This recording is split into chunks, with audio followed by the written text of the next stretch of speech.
नमस्कार दोस्तों। आज हम देखेंगे जीव विज्ञान यानी बायोलॉजी का मास्टर वीडियो। इस वीडियो में हम बायोलॉजी के सभी चैप्टर को पूरी तरह से समझेंगे और हर एक टॉपिक कवर करेंगे जो सभी प्रकार की परीक्षाओं के लिए बहुत ही महत्वपूर्ण है। तो चलिए पहला टॉपिक देखते हैं, जीव विज्ञान का परिचय। जी, तो सबसे पहले जीव विज्ञान है क्या? देखिए, एकदम आसान भाषा में कहें तो ये जिंदा चीजों की पढ़ाई है, मतलब सजीवों का अध्ययन। और ये जो शब्द है बायोलॉजी, इसका इस्तेमाल भी तो सबसे पहले लेमार्क और ट्रेवरियनस ने किया था शायद 1802 में। बिल्कुल सही। और ये शब्द खुद ग्रीक से आया है। बायोस मतलब जीवन और लोगोस मतलब अध्ययन। तो जीवन का अध्ययन। हाँ, जीवन का अध्ययन। तो फिर ये कैसे तय होता है कि कोई चीज सजीव है भी या नहीं? मतलब सजीवों में ऐसी क्या खास बात होती है? हाँ, देखिए, विज्ञान ने इसके लिए कुछ पैमाने तय किए हैं। मुख्य रूप से 6 विशेषताएं हैं जो सजीवों को निर्जीवों से अलग करती हैं। 6? अच्छा जी, पहली है श्वसन यानी रेस्पिरेशन, सांस लेना। हाँ। फिर है वृद्धि यानी ग्रोथ। उसके बाद पोषण न्यूट्रिशन और पाचन मतलब डाइजेशन। ठीक है। 5वीं है उत्सर्जन एक्सक्रीशन। और छठी जो सबसे जरूरी है वो है प्रजनन यानी रिप्रोडक्शन। अगर हम इसे एक उदाहरण से समझें, जैसे पौधे। जी क्या पौधे सजीव हैं? बिल्कुल है। उनमें भी तो वृद्धि होती है, वो प्रकाश संश्लेषण से अपना पोषण लेते हैं जी, और फूलों के जरिए प्रजनन भी करते हैं। लेकिन उनमें उत्सर्जन का क्या मतलब? इंसानों की तरह कोई खास अंग तो नहीं होता? नहीं, अंग नहीं होता, लेकिन उनका तरीका अलग है। वो अपने उत्सर्जी पदार्थ, मतलब जो बेकार पदार्थ हैं, उन्हें अपनी पत्तियों, छाल, फलों या बीजों से बाहर निकाल देते हैं। अच्छा, तो हाँ, पौधे निश्चित रूप से सजीव हैं। तो मतलब अगर हम देखें, मेज निर्जीव है, पौधे सजीव हैं और कॉकरोच वो भी सजीव है। बिल्कुल।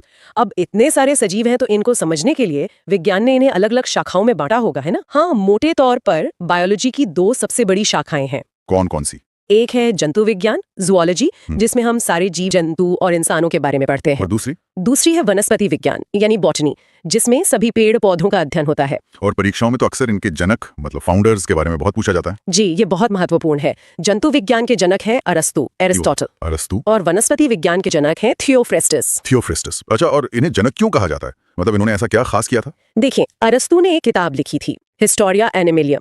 उसमें उन्होंने लगभग 500 तरह के जानवरों का वर्णन किया था। 500 उस जमाने में? जी, और ठीक वैसे ही थियोफ्रेस्टस ने अपनी किताब हिस्टोरिया प्लांटेरम में लगभग 500 तरह के पौधों के बारे में लिखा। मतलब इन्होंने ही सबसे पहले एक तरह से लिस्ट बनानी शुरू की। बिल्कुल, एक व्यवस्थित अध्ययन शुरू किया। हाँ, और कुछ और नाम भी हैं जो याद रखने चाहिए, जैसे जीव विज्ञान के जनक भी तो अरस्तु ही हैं, है ना? हाँ, अरस्तु को ही बायोलॉजी का जनक भी माना जाता है। और कोशिका विज्ञान, साइटोलॉजी, उसके जनक हैं रॉबर्ट हुक। रॉबर्ट हुक, जिन्होंने कोशिका की खोज की थी। तो किसी भी जीव के शरीर की सबसे छोटी इकाई कोशिका यानी सेल होती है। जी, और जब बहुत सारी कोशिकाएं एक साथ मिलती हैं तो वो ऊतक यानी टिश्यू बनाती हैं। ऊतकों से अंग, ऊतकों के समूह से अंग यानी ऑर्गन, और कई अंग मिलकर बनाते हैं अंग तंत्र, ऑर्गन सिस्टम। और फिर अंग तंत्र से एक पूरा जीव, एक ऑर्गेनिज्म तैयार होता है। सही। और इन लाखों करोड़ों जीवों को समझने के लिए ही उनका वर्गीकरण करना जरूरी हो गया। यहीं से वर्गीकी यानी टैक्सोनॉमी की शुरुआत हुई। बिल्कुल, और आधुनिक वर्गीकरण की नींव रखी कैरोलस लिनियस ने। इसीलिए उन्हें वर्गीकी का पिता या फादर ऑफ टैक्सोनॉमी भी कहते हैं। तो ये टैक्सोनॉमी काम कैसे करती है? इसके क्या चरण होते हैं? इसके 3 मुख्य चरण हैं। पहला है पहचान, आइडेंटिफिकेशन, मतलब किसी नए जीव को पहचानना। ठीक है, पहचान लिया, उसके बाद? उसके बाद है वर्गीकरण, क्लासिफिकेशन, मतलब उसे उसके गुणों के आधार पर एक समूह में रखना, जैसे ये उड़ने वाला है या रेंगने वाला है वगैरह। और तीसरा? तीसरा और सबसे जरूरी, नामकरण, नोमेनक्लेचर, उसका एक वैज्ञानिक नाम रखना, ताकि पूरी दुनिया में उसे एक ही नाम से जाना जाए। एकदम सही। तो ये जो वर्गीकरण के सिस्टम थे, ये भी समय के साथ बदले हैं, है ना? जी, सबसे पहला कौन सा था? सबसे पहले कैरोलस लिनियस ने ही अपनी किताब सिस्टेमा नेचुरी में 2 जगत वर्गीकरण दिया, 2 किंगडम क्लासिफिकेशन। 2 जगत मतलब? उन्होंने दुनिया के सभी सजीवों को सिर्फ 2 बड़े ग्रुप्स में बांट दिया, पादप जगत यानी प्लांटे और जंतु जगत एनिमेलिया। मतलब या तो कोई चीज पौधा है या जानवर। हाँ, बस। पर इसमें जल्दी दिक्कतें आने लगी। इसके बाद आया 3 जगत वर्गीकरण। जी, वो अर्नेस्ट हैकल ने दिया था। उन्होंने पादप और जंतु जगत के अलावा एक तीसरा जगत और जोड़ दिया, प्रोटिस्टा। प्रोटिस्टा, इसमें कौन आते थे? इसमें अमीबा जैसे एक कोशिकीय जीवों को रखा गया, जो न तो पूरी तरह से पौधे थे न ही जंतु। लेकिन जो सबसे महत्वपूर्ण सिस्टम है आज, वो तो कोई और है। हाँ, सबसे आधुनिक और मान्य सिस्टम है R.H. विटेकर का 5 जगत वर्गीकरण, 5 किंगडम क्लासिफिकेशन। और ये परीक्षाओं के लिए सबसे ज्यादा जरूरी है। बिल्कुल।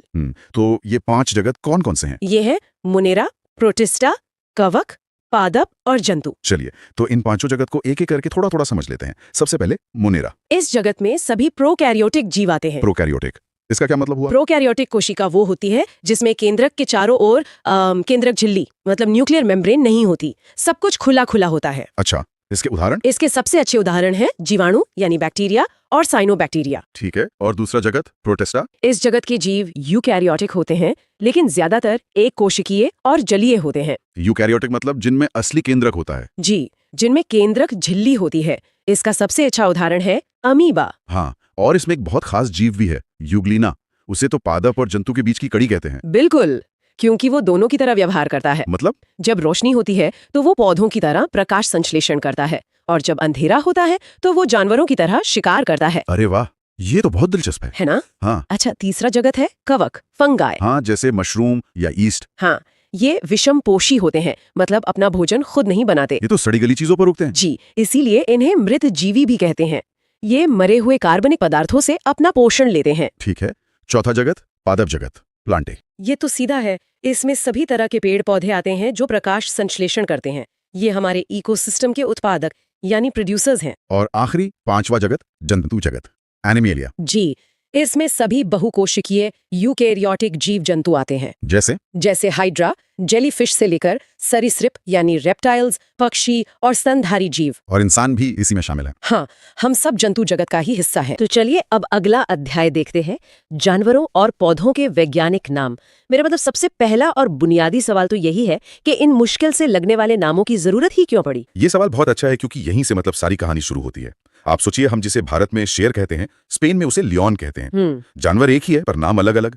तो अगर कोई भारतीय वैज्ञानिक किसी स्पेनिश वैज्ञानिक से बात करना चाहे तो थोड़ी उलझन हो जाएगी। मतलब एक कंफ्यूजन को दूर करने के लिए एक कॉमन नाम जो पूरी दुनिया में चले। बिल्कुल, और इस सिस्टम की जो शुरुआत है वो 18वीं शताब्दी में स्वीडन के एक वैज्ञानिक थे, कार्ल लिनेस, उन्होंने की थी। Karl Linnaeus? हाँ, इसे कहते हैं द्विनाम पद्धति या बाइनोमियल नोमेनक्लेचर, और उन्होंने इसके कुछ कह सकते हैं पक्के नियम भी बनाए। अच्छा, तो ये नियम क्या है? क्योंकि मुझे लगता है परीक्षा के लिए ये बहुत जरूरी हो सकते हैं। हाँ बिल्कुल, मुख्य तौर पर 6 नियम है। पहला, सभी वैज्ञानिक नाम लैटिन भाषा में होंगे। पर लैटिन ही क्यों? मतलब कोई और भाषा क्यों नहीं? वो इसलिए क्योंकि लैटिन एक डेड लैंग्वेज, एक मृत भाषा मानी जाती है। अच्छा, मतलब अब ये आम बोलचाल में नहीं है, तो इसके शब्दों के अर्थ बदलते नहीं है। इससे एक स्थिरता बनी रहती है। ठीक है, ये तो समझ आया। और दूसरा नियम? दूसरा नियम है कि हर नाम में 2 शब्द होंगे। 2 शब्द? जैसे हम इंसानों के लिए होमोसेपियंस। बिल्कुल, और यहीं पर तीसरा और चौथा नियम आता है। पहला शब्द यानी होमो उस जीव के वंश मतलब जीनस को बताता है। जीनस। और दूसरा शब्द सेपियंस उसकी जाति यानी स्पीशीज को बताता है। और मैंने देखा है कि इन्हें लिखने का भी एक खास तरीका होता है। यह हमेशा तिरछे अक्षरों में होते हैं। सही पकड़ा आपने। ये 5वां और छठा नियम है। वंश का नाम हमेशा कैपिटल लेटर से शुरू होगा, जैसे होमो में H। ओके। और जाति का नाम हमेशा स्मॉल लेटर से। और जैसा आपने कहा, छपाई में ये इटैलिक में होते हैं, और अगर हाथ से लिखें तो दोनों को अलग अलग अंडरलाइन करते हैं। ठीक है, तो ये सिस्टम सिर्फ एक नाम नहीं बल्कि एक तरह का वैज्ञानिक पता है। चलिए अब कुछ उदाहरणों से समझते हैं। इंसानों का तो हम जान गए, होमोसेपियंस। मेंढक के बारे में बताइए, ये बहुत पूछा जाता है। मेंढक का नाम उसकी आवाज से जुड़ा है। मेंढक की आवाज को हम कहते हैं टर्राना। हाँ, टर। बस उसी से मिलता जुलता नाम है, राना टिग्रीना। अरे वाह, राना टिग्रीना, ये तो याद रखने में आसान है। अच्छा, बिल्ली का क्या? बिल्ली अब एक घरेलू जानवर है ना? हाँ। तो घरेलू के लिए अंग्रेजी शब्द है डोमेस्टिक। हाँ, बस यहीं से उसका नाम बना फेलिस डोमेस्टिका। Felis domestica. हाँ। और कुत्ता, वो भी तो घरेलू है। कुत्ता इंसानों के साथ बहुत जल्दी घुल मिल जाता है, मतलब फैमिलियर हो जाता है।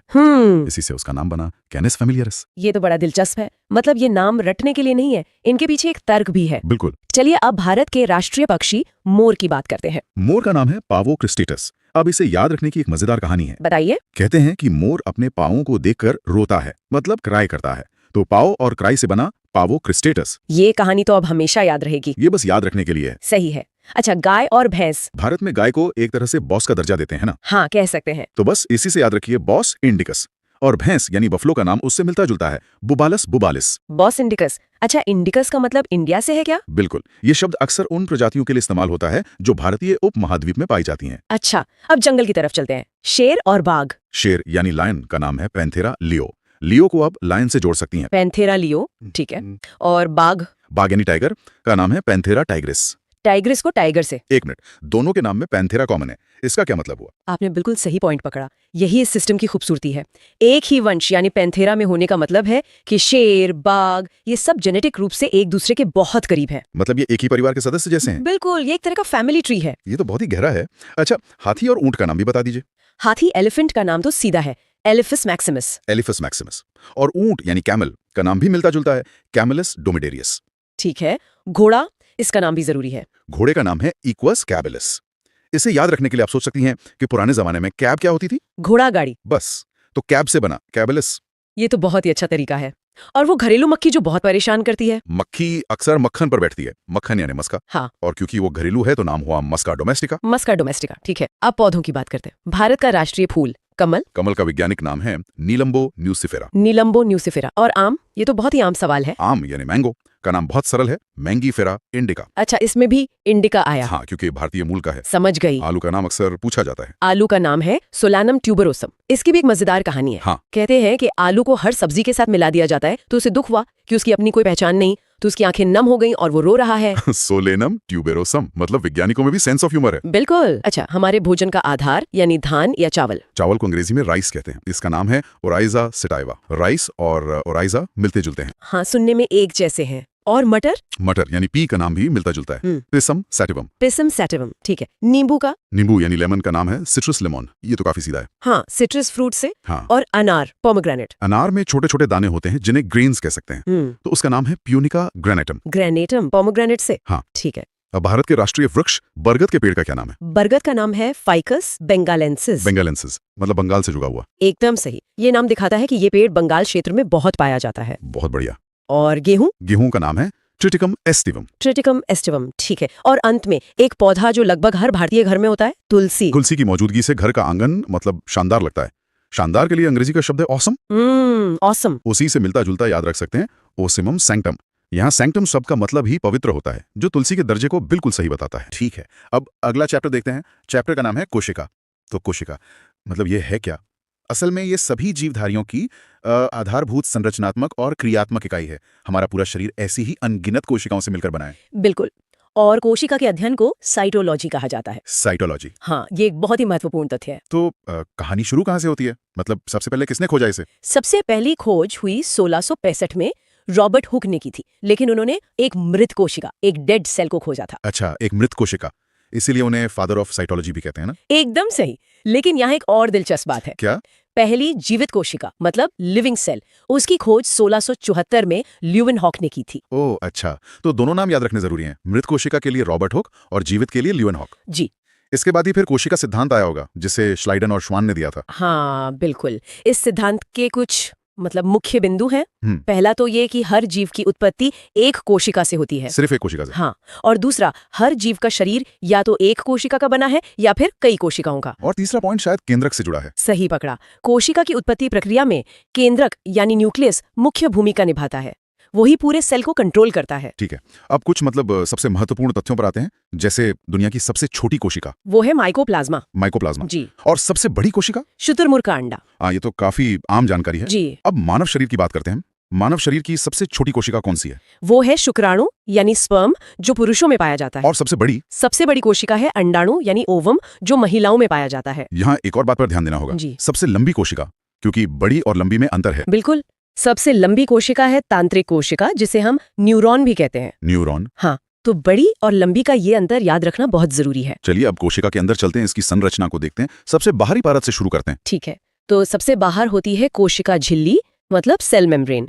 ये जंतु और पादप दोनों कोशिकाओं में होती है। और इसका काम क्या है? ये अर्धपारगम्य होती है, सेमी परमिएबल, मतलब ये कंट्रोल करती है कि कोशिका के अंदर क्या आएगा और बाहर क्या जाएगा। एक तरह का गेट कीपर। हाँ, कह सकते हैं। लेकिन पादप कोशिकाओं में इसके बाहर एक और परत होती है। अच्छा। जिसे कोशिका भित्ति या सेल वॉल कहते हैं। ये सिर्फ पौधों में होती है और उन्हें कठोरता देती है। और ये बनी किस चीज से होती है? ये सेल्यूलोज की बनी होती है। वैसे जीवाणुओं में ये पेप्टिडोग्लाइकिन और कवक में काइटिन की बनी होती है। समझ गया। अब कोशिका के केंद्र में आते हैं, मतलब केंद्रक पर। केंद्रक यानी न्यूक्लियस, इसे कोशिका का दिमाग कहते हैं। इसकी खोज किसने की थी? इसकी खोज रॉबर्ट ब्राउन ने की थी। जैसा हमने पहले भी कहा, ये पूरी कोशिका को नियंत्रित करता है। केंद्र के पास ये जो जाली जैसी संरचना है, ये क्या है? इसे कहते हैं अंतःप्रद्रवीय जालिका या एंडोप्लाज्मिक रेटिकुलम। एंडोप्लाज्मिक रेटिकुलम, ठीक है। इसके भी दो प्रकार हैं। एक होती है चिकनी स्मूथ ईआर, जो कार्बोहाइड्रेट और वसा बनाती है, और दूसरी होती है खुरदरी रफ ईआर। और वो खुरदरी क्यों होती है? क्योंकि उस पर राइबोसोम चिपके होते हैं। राइबोसोम, ये तो बहुत महत्वपूर्ण है। इन्हें प्रोटीन की फैक्ट्री कहते हैं ना? बिल्कुल, क्योंकि ये प्रोटीन बनाते हैं और ये कोशिका का सबसे छोटा अंग भी है। अच्छा, ये सबसे छोटा है? हाँ, और राइबोसोम भी दो तरह के होते हैं। 70S जो बैक्टीरिया जैसे छोटे जीवों में मिलता है, और दूसरा? और 80S जो हम मनुष्यों और पौधों जैसी विकसित कोशिकाओं में पाया जाता है। ऊर्जा कहाँ से आती है? ऊर्जा के लिए है माइटोकॉन्ड्रिया, कोशिका का पावर हाउस। जी, या ऊर्जा ग्रह। इसका काम है भोजन का ऑक्सीकरण करके ऊर्जा बनाना, एटीपी के रूप में। मैंने पढ़ा है कि माइटोकॉन्ड्रिया के अंदर उंगलियों जैसी संरचनाएं होती हैं। हाँ, उन्हें क्रिस्टी कहते हैं। Cristae, okay. अगला अंग है लाइसोसोम। लाइसोसोम, जिसे आत्महत्या की थैली या सुसाइड बैग भी कहते हैं, ऐसा क्यों कहते हैं? क्योंकि इसके अंदर जल अपघटक एंजाइम होते हैं, हाइड्रोलिटिक एंजाइम्स। अच्छा, तो जब कोशिका का कोई अंग काम नहीं करता तो ये उसे नष्ट कर देता है, और जब पूरी कोशिका ही काम करना बंद कर देती है तो ये खुद फट जाता है और पूरी कोशिका को ही खत्म कर देता है। वाह, तो ये सफाई का काम भी करता है। हाँ, बिल्कुल। इसके बाद है गोल्जी का, यानी गोल्जी बॉडी। इसका काम है पदार्थों का परिवहन करना। आप इसे कोशिका का ट्रैफिक मैनेजर कह सकते हैं। ट्रैफिक मैनेजर, दिलचस्प है। फिर आता है तारककाय, यानी सेंट्रोजोम। ये सिर्फ जंतु कोशिकाओं में पाया जाता है और कोशिका विभाजन में मदद करता है। ठीक है, केवल जंतु कोशिकाओं में। जी। और ये रसधानी क्या है? वैक्यूल्स?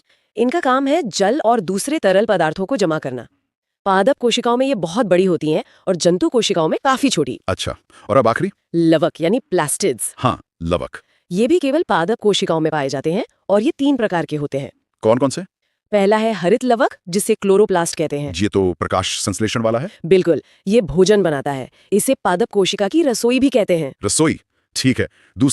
दूसरा है अवर्णी लवक या ल्यूकोप्लास्ट। ये रंगहीन होता है और जड़ों में पाया जाता है, जहां ये भोजन संग्रह करता है। और तीसरा है वर्णी लवक, यानी क्रोमोप्लास्ट। ये फलों और फूलों को रंग देता है। अच्छा, जैसे टमाटर का लाल रंग। हाँ, टमाटर का लाल रंग लाइकोपीन के कारण, गाजर का रंग कैरोटीन के कारण और चुकंदर का रंग बीटानिन के कारण होता है। बहुत बढ़िया।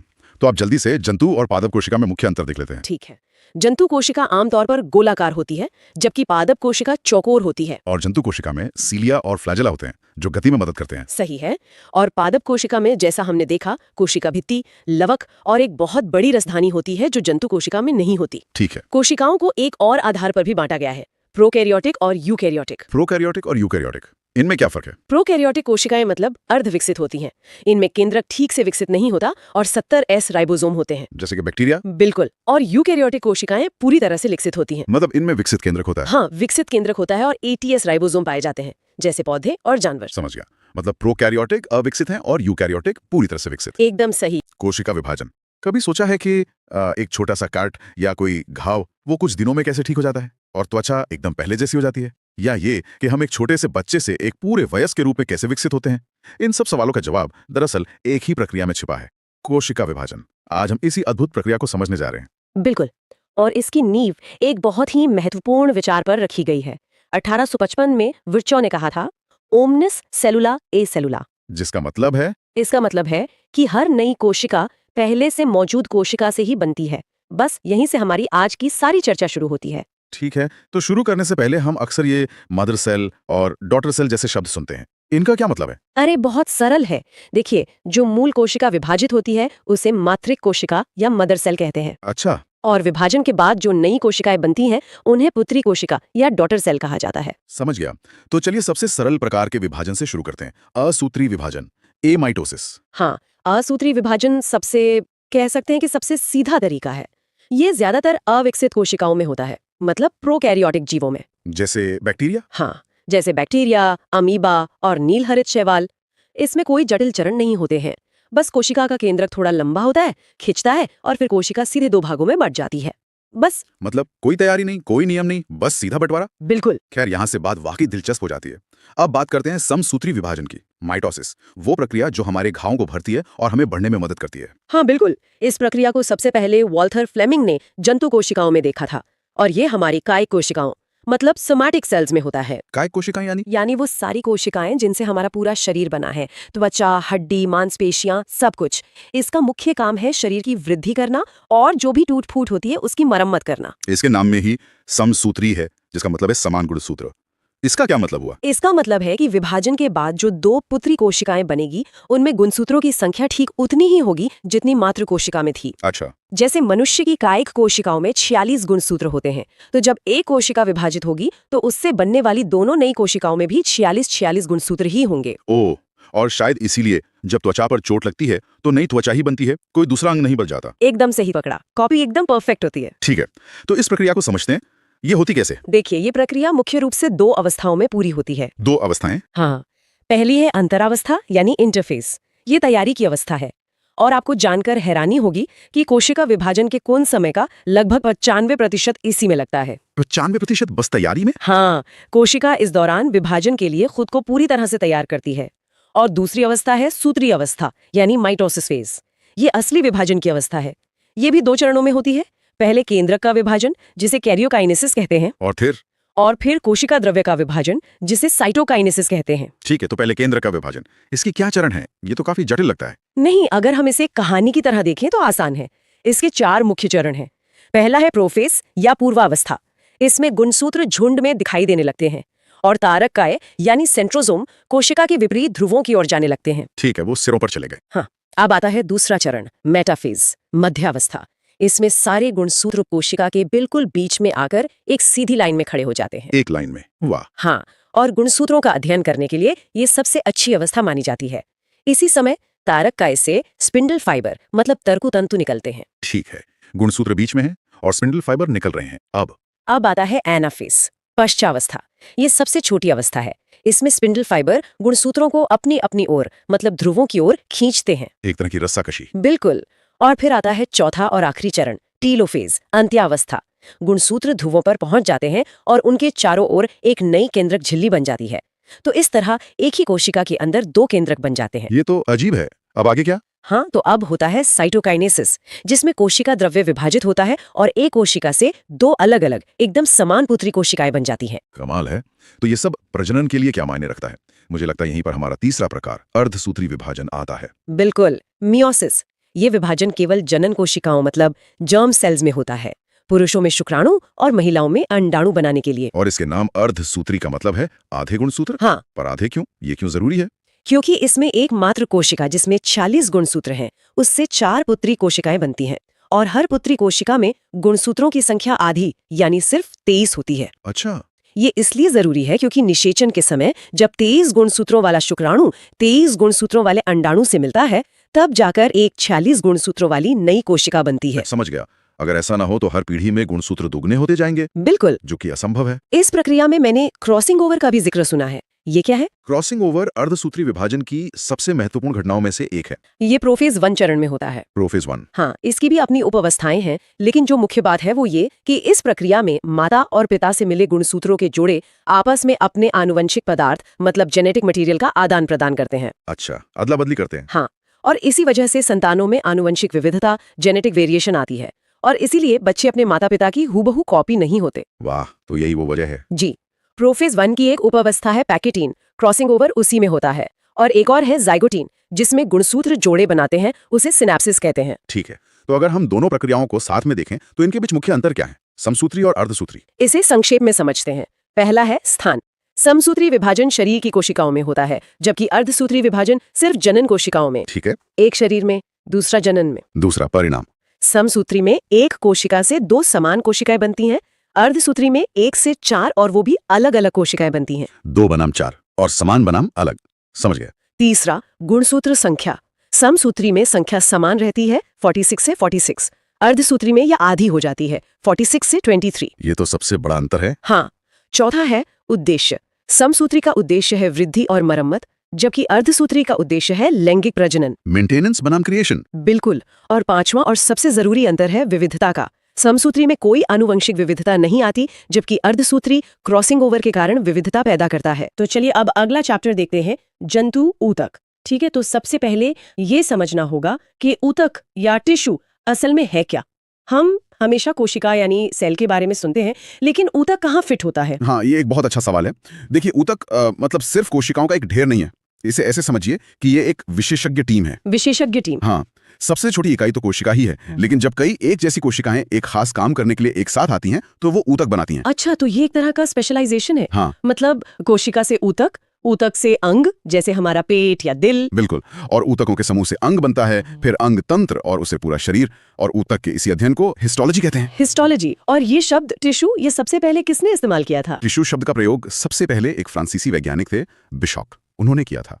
लेकिन हिस्टोलॉजी की जो शुरुआत है उसका श्रेय इटली के वैज्ञानिक मार्सेलो मैल्पिघी को जाता है, इसीलिए उन्हें फादर ऑफ हिस्टोलॉजी भी कहा जाता है। चलिए, तो हो गई इसकी बुनियाद। अब इसे और गहराई से समझते हैं। जंतु ऊतक ये कितने प्रकार के होते हैं? मोटे तौर पर देखें तो जंतु ऊतक 4 मुख्य प्रकार के होते हैं। 4 प्रकार के। हाँ, पहला है उपकला ऊतक, मतलब एपिथेलियल टिश्यू।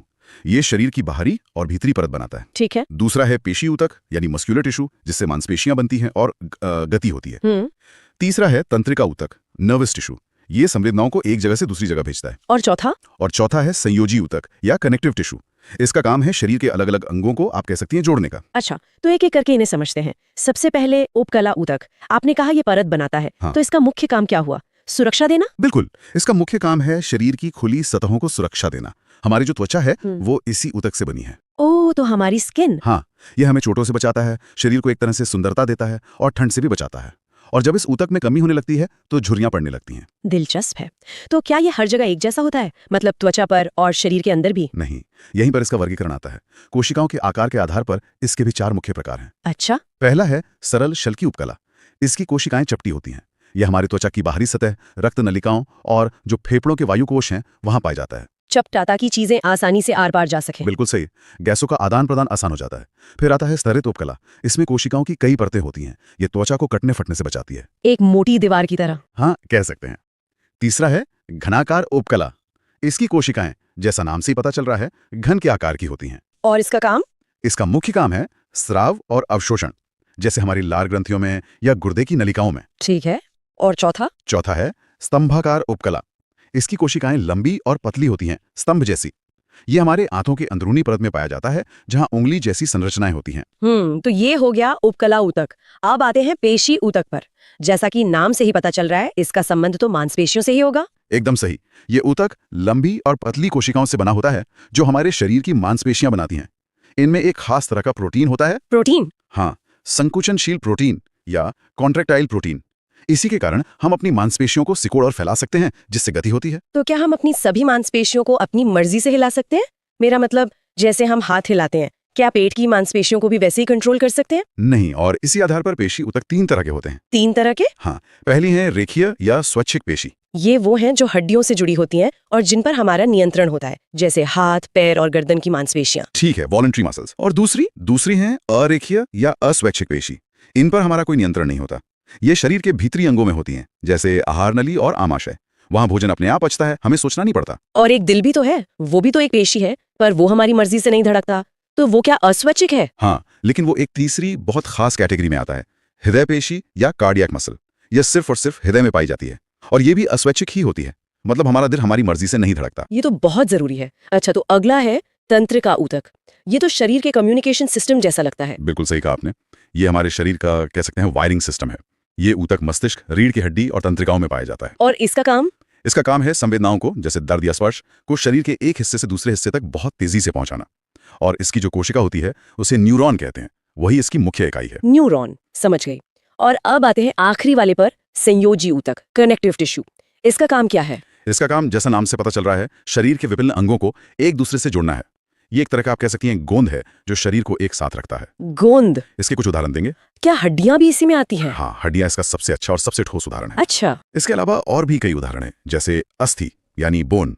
ये शरीर को सहारा और सुरक्षा देती है। इसकी कोशिका को ऑस्टियोसाइट कहते हैं। ऑस्टियोसाइट, ठीक है। फिर है उपास्थि यानी कार्टिलेज। ये एक नरम हड्डी जैसी होती है जो जोड़ों को चिकना बनाती है। ये हमारे कान और नाक के ऊपरी हिस्से में भी पाई जाती है। अच्छा, जो नरम हिस्सा है। हाँ, और इसकी कोशिका को कॉन्ड्रियोसाइट कहते हैं। ठीक है। एक और कंफ्यूजन जो अक्सर होता है वो है टेंडन और लिगामेंट में। हाँ, ये बहुत जरूरी है। दोनों ही संयोजी ऊतक हैं। देखिए, टेंडन जो है वो मांसपेशियों को हड्डी से जोड़ता है। मांसपेशी से हड्डी? हाँ, और लिगामेंट वो एक हड्डी को दूसरी हड्डी से जोड़ता है।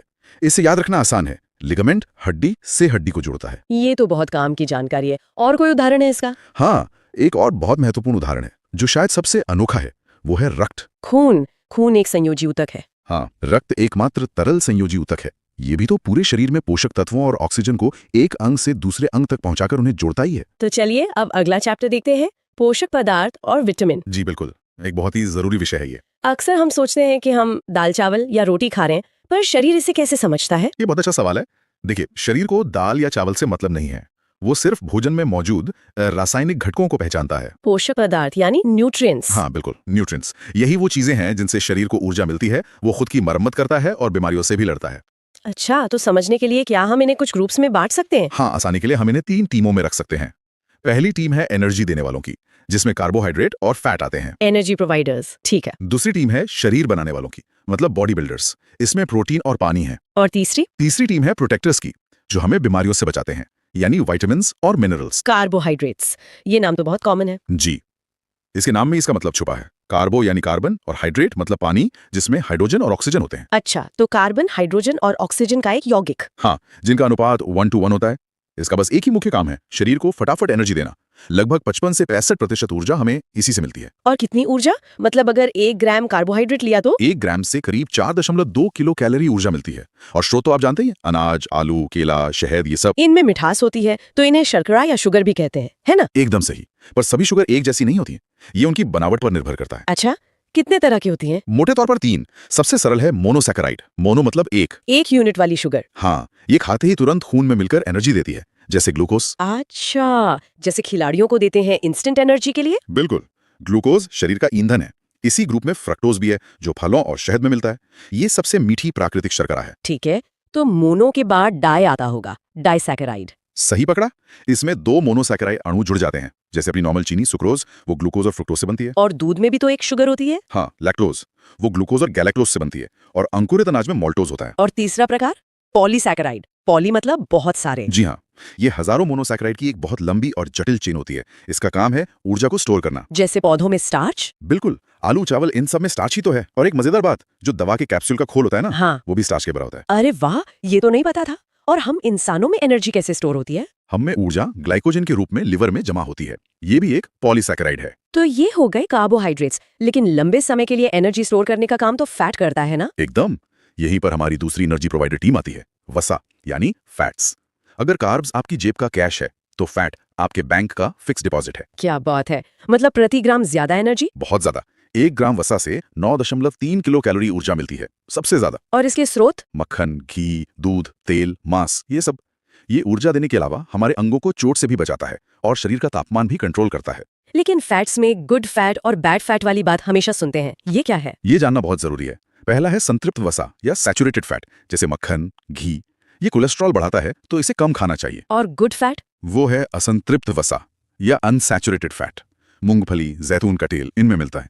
ये हानिकारक कोलेस्ट्रॉल को हटाने में मदद करता है। और एक ट्रांस फैट भी होता है कहते हैं, वो सबसे खराब है। ट्रांस फैट सबसे खतरनाक है।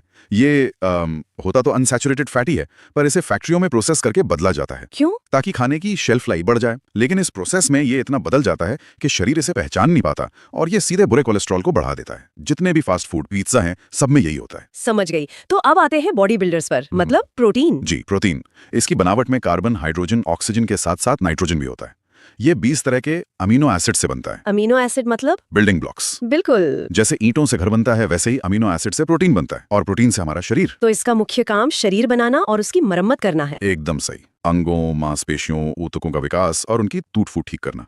वैसे जरूरत पड़ने पर ये ऊर्जा भी दे सकता है, कार्ब्स के बराबर। और इसके सबसे अच्छे स्रोत कौन से हैं? पौधों में तो सोयाबीन सबसे बेस्ट है। करीब 42% प्रोटीन होता है। फिर दालें, दूध, पनीर, अंडा, मांस, ये सब है। शरीर के अंदर भी तो खास तरह के प्रोटीन होते होंगे। बहुत सारे, जैसे खून में हीमोग्लोबिन, जो ऑक्सीजन पहुंचाता है। हाँ। हड्डियों में कोलेजन होता है। कोलेजन, ये तो मैंने सुना है। हाँ, और कोलेजन मानव शरीर में सबसे ज्यादा मात्रा में पाया जाने वाला प्रोटीन है। हमारी मांसपेशियों में एक्टिन और मायोसिन होते हैं। बाल और नाखून भी केराटिन प्रोटीन से बने। वाह। और अगर बच्चों में इसकी कमी हो जाए तो बहुत गंभीर बीमारियां हो सकती हैं। एक है क्वाशियोरकर, जिसमें हाथ पैर सूख जाते हैं और पेट फूल जाता है। और दूसरी है मेरास्मस या सूखा रोग। इसमें शरीर पूरी तरह सूख जाता है। ये तो काफी गंभीर है।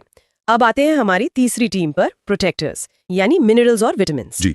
पहले खनिज यानी मिनरल्स की बात करते हैं। इनकी बहुत कम मात्रा में जरूरत होती है, पर इनके बिना काम नहीं चलता। जैसे कैल्शियम। हाँ, कैल्शियम हड्डियों और दांतों के लिए जरूरी है। कमी से ऑस्टियोपोरोसिस हो जाता है। और आयरन की कमी से तो एनीमिया होता है। सही कहा। आयरन हीमोग्लोबिन का मुख्य हिस्सा है। इसके लिए पालक, हरी सब्जियां खानी चाहिए। इसी तरह आयोडीन थायराइड ग्रंथि के लिए जरूरी है, जिसकी कमी से घेंघा रोग होता है। ठीक है। अब आते हैं सबसे दिलचस्प हिस्से पर, विटामिन्स। ये ऊर्जा तो देते नहीं, फिर इतने जरूरी क्यों है? आपने सही कहा, ये ऊर्जा नहीं देते। आप इन्हें शरीर की फैक्ट्री का मैनेजर समझ सकती हैं। ये खुद काम नहीं करते, पर इनके बिना कोई काम ठीक से होता भी नहीं। मतलब ये मेटाबॉलिज्म को कंट्रोल करते हैं। बिल्कुल, ये मेटाबॉलिज्म को नियंत्रित करते हैं और हमें रोगों से बचाते हैं। 1912 में कश्मीर फंक ने ये विटामिन शब्द दिया था। विटामिन बी और सी पानी में घुलनशील हैं। मतलब ये शरीर में जमा नहीं होते और एक्स्ट्रा होने पर बाहर निकल जाते हैं। तो इन्हें हमें रोज लेना पड़ता होगा? हाँ, रोज इनकी जरूरत होती है। जबकि विटामिन ए, डी, ई और के वसा में घुलनशील हैं। ये हमारे फैटी टिश्यू में जमा हो जाते हैं। चलिए कुछ जरूरी विटामिन को जल्दी से देख लेते हैं। विटामिन ए यानी रेटिनॉल, ये आंखों के लिए बेहद जरूरी है। कमी से रतौंधी या नाइट ब्लाइंडनेस हो जाती है। गाजर, सुनहरा चावल, आम इसके अच्छे स्रोत हैं। अगला विटामिन सी, इसे घाव भरने वाला विटामिन भी कहते हैं। हाँ, एस्कॉर्बिक एसिड, ये कोलेजन बनाने में मदद करता है जो त्वचा के लिए जरूरी है, इसलिए ये घाव जल्दी भरता है। इसकी कमी से स्कर्वी रोग होता है। और ये खट्टे फलों में मिलता है, जैसे आंवला, नींबू। बिल्कुल, आंवला इसका सबसे अच्छा स्रोत है। और विटामिन डी यानी सनशाइन विटामिन। जी, कैल्सिफेरॉल, हमारी त्वचा इसे सूरज की रोशनी में बनाती है। ये शरीर में कैल्शियम को सोखने में मदद करता है। इसकी कमी से तो बच्चों में रिकेट्स होता है ना? हाँ, बच्चों में रिकेट्स, जिसमें हड्डियां मुड़ जाती हैं, और बड़ों में ऑस्टियोमलेशिया। अब बात करते हैं विटामिन ई की। इसे ब्यूटी विटामिन भी कहते हैं। सही है। विटामिन ई या टोकोफेरॉल एक एंटीऑक्सीडेंट है जो त्वचा को स्वस्थ रखता है। ये जनन क्षमता के लिए भी जरूरी है। इसकी कमी से महिलाओं में बांझपन और पुरुषों में नपुंसकता की समस्या हो सकती है। और आखिरी विटामिन के यानी फिलोक्विनोन, इसका सबसे बड़ा काम है खून का थक्का बनाना। अगर इसकी कमी हो तो चोट लगने पर खून बहना बंद नहीं होगा। ये तो हुए फैट में घुलनशील। अब आते हैं उस बड़े परिवार पर, विटामिन बी कॉम्प्लेक्स। हाँ, ये एक पूरा परिवार है और हर सदस्य का अपना एक खास काम है। इसमें सबसे जरूरी कौन कौन से हैं? वैसे तो सभी जरूरी हैं, पर B1 थायमिन की कमी से बेरी रोग होता है।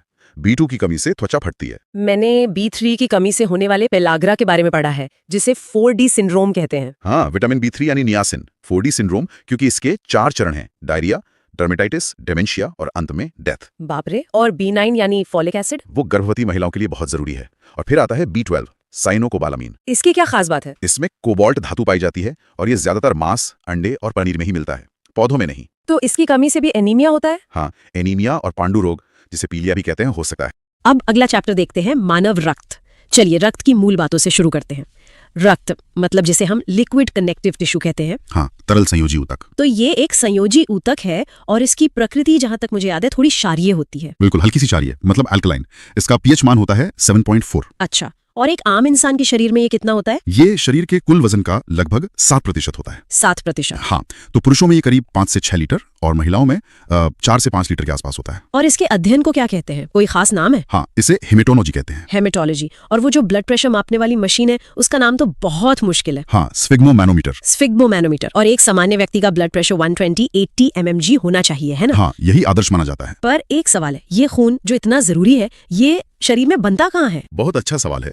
वयस्कों में ये अस्थि मज्जा यानी कि बोन मैरो में बनता है। हड्डियों के अंदर? हाँ, हड्डियों के अंदर। लेकिन जब बच्चा माँ के गर्भ में होता है, मतलब भ्रूण अवस्था में, तब तो हड्डियां पूरी तरह विकसित नहीं होती। बिल्कुल सही। तो उस अवस्था में ये काम लिवर यानी यकृत करता है। अच्छा, तो अब अगर हम खून की संरचना को देखें, इसके अंदर क्या क्या होता है? मोटे तौर पर इसके 2 हिस्से हैं। 2 हिस्से? एक है प्लाज्मा, जो कि तरल हिस्सा है, करीब 55%। और बाकी का 45%? वो है रक्त कणिकाएं यानी ब्लड सेल्स, जिसमें आरबीसी, डब्ल्यूबीसी और प्लेटलेट्स आते हैं। तो पहले प्लाज्मा की बात करते हैं। ये जो 55% तरल हिस्सा है, हाँ, तो प्लाज्मा में भी आप देखिए 90% तो पानी ही है। 90% पानी? हाँ। बाकी 7% प्रोटीन है और बचा हुआ ग्लूकोज और लवण वगैरह। मैंने सुना है इसका रंग हल्का पीला होता है। जी, बिलीरुबिन नाम के एक पिगमेंट की वजह से। अच्छा, और इसमें एक बहुत जरूरी प्रोटीन होता है, फाइब्रिनोजन। हाँ, फाइब्रिनोजन। ये रक्त का थक्का जमाने में मदद करता है। और अगर इस प्रोटीन को प्लाज्मा से निकाल दें तो जो बचता है उसे सीरम कहते हैं। कई सारी मेडिकल जांच में इसी सीरम का इस्तेमाल होता है। समझ गई। अब आते हैं उन 45% कणिकाओं पर। सबसे पहले लाल रक्त कणिकाएं यानी आरबीसीज। एरिथ्रोसाइट्स इनका वैज्ञानिक नाम। हाँ, एरिथ्रोसाइट्स। इनका जीवन काल 120 दिन का होता है और इनकी मृत्यु प्लीहा यानी स्प्लीन में होती है। बिल्कुल, इसीलिए प्लीहा को आरबीसी का कब्रिस्तान भी कहा जाता है। और एक खास बात, इनमें केंद्रक मतलब न्यूक्लियस नहीं होता। हाँ, ज्यादातर में नहीं होता, लेकिन ऊंट और लामा इसके अपवाद हैं। अच्छा, तो इस न्यूक्लियस के ना होने का कोई फायदा है? हाँ, इसका सबसे बड़ा फायदा ये है कि न्यूक्लियस की जगह ये और ज्यादा हीमोग्लोबिन पैक कर सकती हैं। मतलब एक ही सेल में ज्यादा ऑक्सीजन ले जाने की क्षमता। बिल्कुल, और यही इनका मुख्य काम भी है, ऑक्सीजन का परिवहन। और खून का लाल रंग भी इसी हीमोग्लोबिन की वजह से होता है। हाँ, हीमोग्लोबिन असल में 2 चीजों से बना है, हेमेटिन जो कि लौह तत्व है और ग्लोबिन जो एक प्रोटीन है। और अगर शरीर में आरबीसी की कमी हो जाए तो उस स्थिति को एनीमिया कहते हैं। शरीर को पर्याप्त ऑक्सीजन नहीं मिलती, जिससे थकान महसूस होती है। और जब हम ऊंचाई पर जाते हैं, पहाड़ों पर, तब तो इनकी संख्या बढ़ जाती है। हाँ, बढ़ जाती है, क्योंकि ऊपर हवा में ऑक्सीजन कम होती है, तो शरीर ज्यादा आरबीसी बनाकर उसकी भरपाई करने की कोशिश करता है। कमाल है। अच्छा, अब बात करते हैं शरीर के सैनिकों की, श्वेत रक्त कणिकाएं, WBC। ल्यूकोसाइट्स। हाँ, ल्यूकोसाइट्स। इन्हें शरीर का सैनिक या रक्त का पुलिसमैन भी कहा जाता है। बिल्कुल, क्योंकि ये शरीर की रोगों से रक्षा करती हैं। और इनका जीवन काल तो आरबीसी से बहुत कम होता है। हाँ, सिर्फ 2 से 4 दिन, लेकिन इनमें केंद्रक पाया जाता है। तो क्या ये सारे सैनिक एक जैसे होते हैं? नहीं, इनके भी कई प्रकार हैं और सबके काम अलग अलग हैं। जैसे कि सबसे ज्यादा संख्या में होते हैं न्यूट्रोफिल्स। ये किसी भी बैक्टीरिया पर सबसे पहले हमला करते हैं। ये फर्स्ट रिस्पॉन्डर्स हुए। एक तरह से हाँ। फिर हैं मोनोसाइट्स, जो आकार में सबसे बड़े होते हैं। ये घाव भरने में मदद करते हैं। अच्छा, और कोई? अब फिर हैं लिम्फोसाइट्स, जो आकार में सबसे छोटे होते हैं लेकिन बहुत महत्वपूर्ण हैं। ये मेमोरी सेल बनाते हैं। मेमोरी सेल मतलब ये इन्फेक्शन को याद रखते हैं? बिल्कुल, ताकि अगली बार वही हमला हो तो शरीर तैयार रहे। और सबसे कम संख्या में होते हैं बेसोफिल्स, जो एलर्जी से बचाते हैं। वाह, मतलब पूरी एक सेना है हमारे अंदर। और तीसरी कणिका है प्लेटलेट्स। थ्रोम्बोसाइट्स। हाँ, थ्रोम्बोसाइट्स। इनका मुख्य काम तो हम सब जानते हैं, रक्त का थक्का जमाना। जी, चोट लगने पर खून को बहने से रोकना। डेंगू बुखार में इन्हीं की संख्या तो तेजी से गिरती है। इसीलिए वो इतना खतरनाक हो जाता है। और एक बीमारी है हीमोफीलिया, जिसमें ये थक्का जमता ही नहीं है। हाँ, वो एक आनुवंशिक रोग है, उसे शाही बीमारी भी कहते हैं। शाही बीमारी, वो क्यों?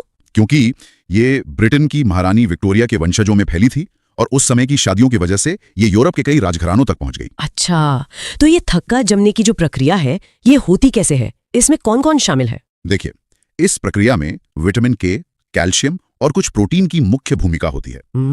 जब चोट लगती है तो थ्रोम्बोप्लास्टिन, कैल्शियम और प्रोथ्रोम्बिन मिलकर एक चीज बनाते हैं, जिसे थ्रोम्बिन कहते हैं। थ्रोम्बिन? हाँ, फिर ये थ्रोम्बिन प्लाज्मा में मौजूद फाइब्रिनोजिन को, अच्छा, वही फाइब्रिनोजन जिसकी हमने पहले बात की थी। बिल्कुल, उसे फाइब्रिन में बदल देता है। और ये फाइब्रिन क्या करता है? फाइब्रिन एक जाली जैसी संरचना बनाता है। उस जाली में आरबीसी आकर फंस जाती हैं और खून का बहना रुक जाता है। और शरीर के अंदर खून क्यों नहीं जमता? उसके लिए एक पदार्थ होता है, हेपरिन। ये शरीर के अंदर खून को जमने से रोकता है। बहुत दिलचस्प।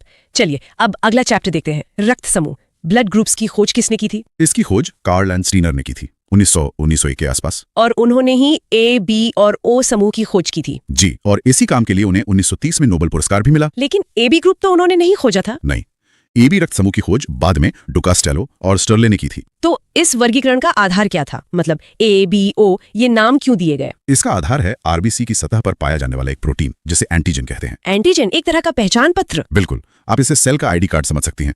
2 मुख्य एंटीजन हैं, ए और बी। तो जिस व्यक्ति की आरबीसी पर एंटीजन ए होता है, उसका ब्लड ग्रुप ए होता है। जिस पर एंटीजन बी होता है, उसका ग्रुप बी। और जिस पर दोनों होते हैं, उसका ए बी। हाँ, और जिसमें कोई भी एंटीजन नहीं होता, उसका ब्लड ग्रुप ओ आ जाता है। अच्छा, तो ये तो हुई एंटीजन की बात। लेकिन एक एंटीबॉडी भी तो होती है। हाँ बिल्कुल, एंटीबॉडी प्लाज्मा में पाई जाती है और ये हमेशा एंटीजन के विपरीत होती है। विपरीत मतलब एक ही प्रकार के एंटीजन और एंटीबॉडी एक साथ नहीं रह सकते। अगर ऐसा हुआ तो खून आपस में चिपक जाएगा। ओहो। तो जिसका ग्रुप ए है उसमें एंटीबॉडी बी होगी, जिसका ग्रुप बी है उसमें एंटीबॉडी ए होगी। और ए बी ग्रुप वाले में? ए बी में क्योंकि दोनों एंटीजन हैं तो उसमें कोई एंटीबॉडी नहीं होती, वरना वो खुद पर हमला कर देगा। सही बात है।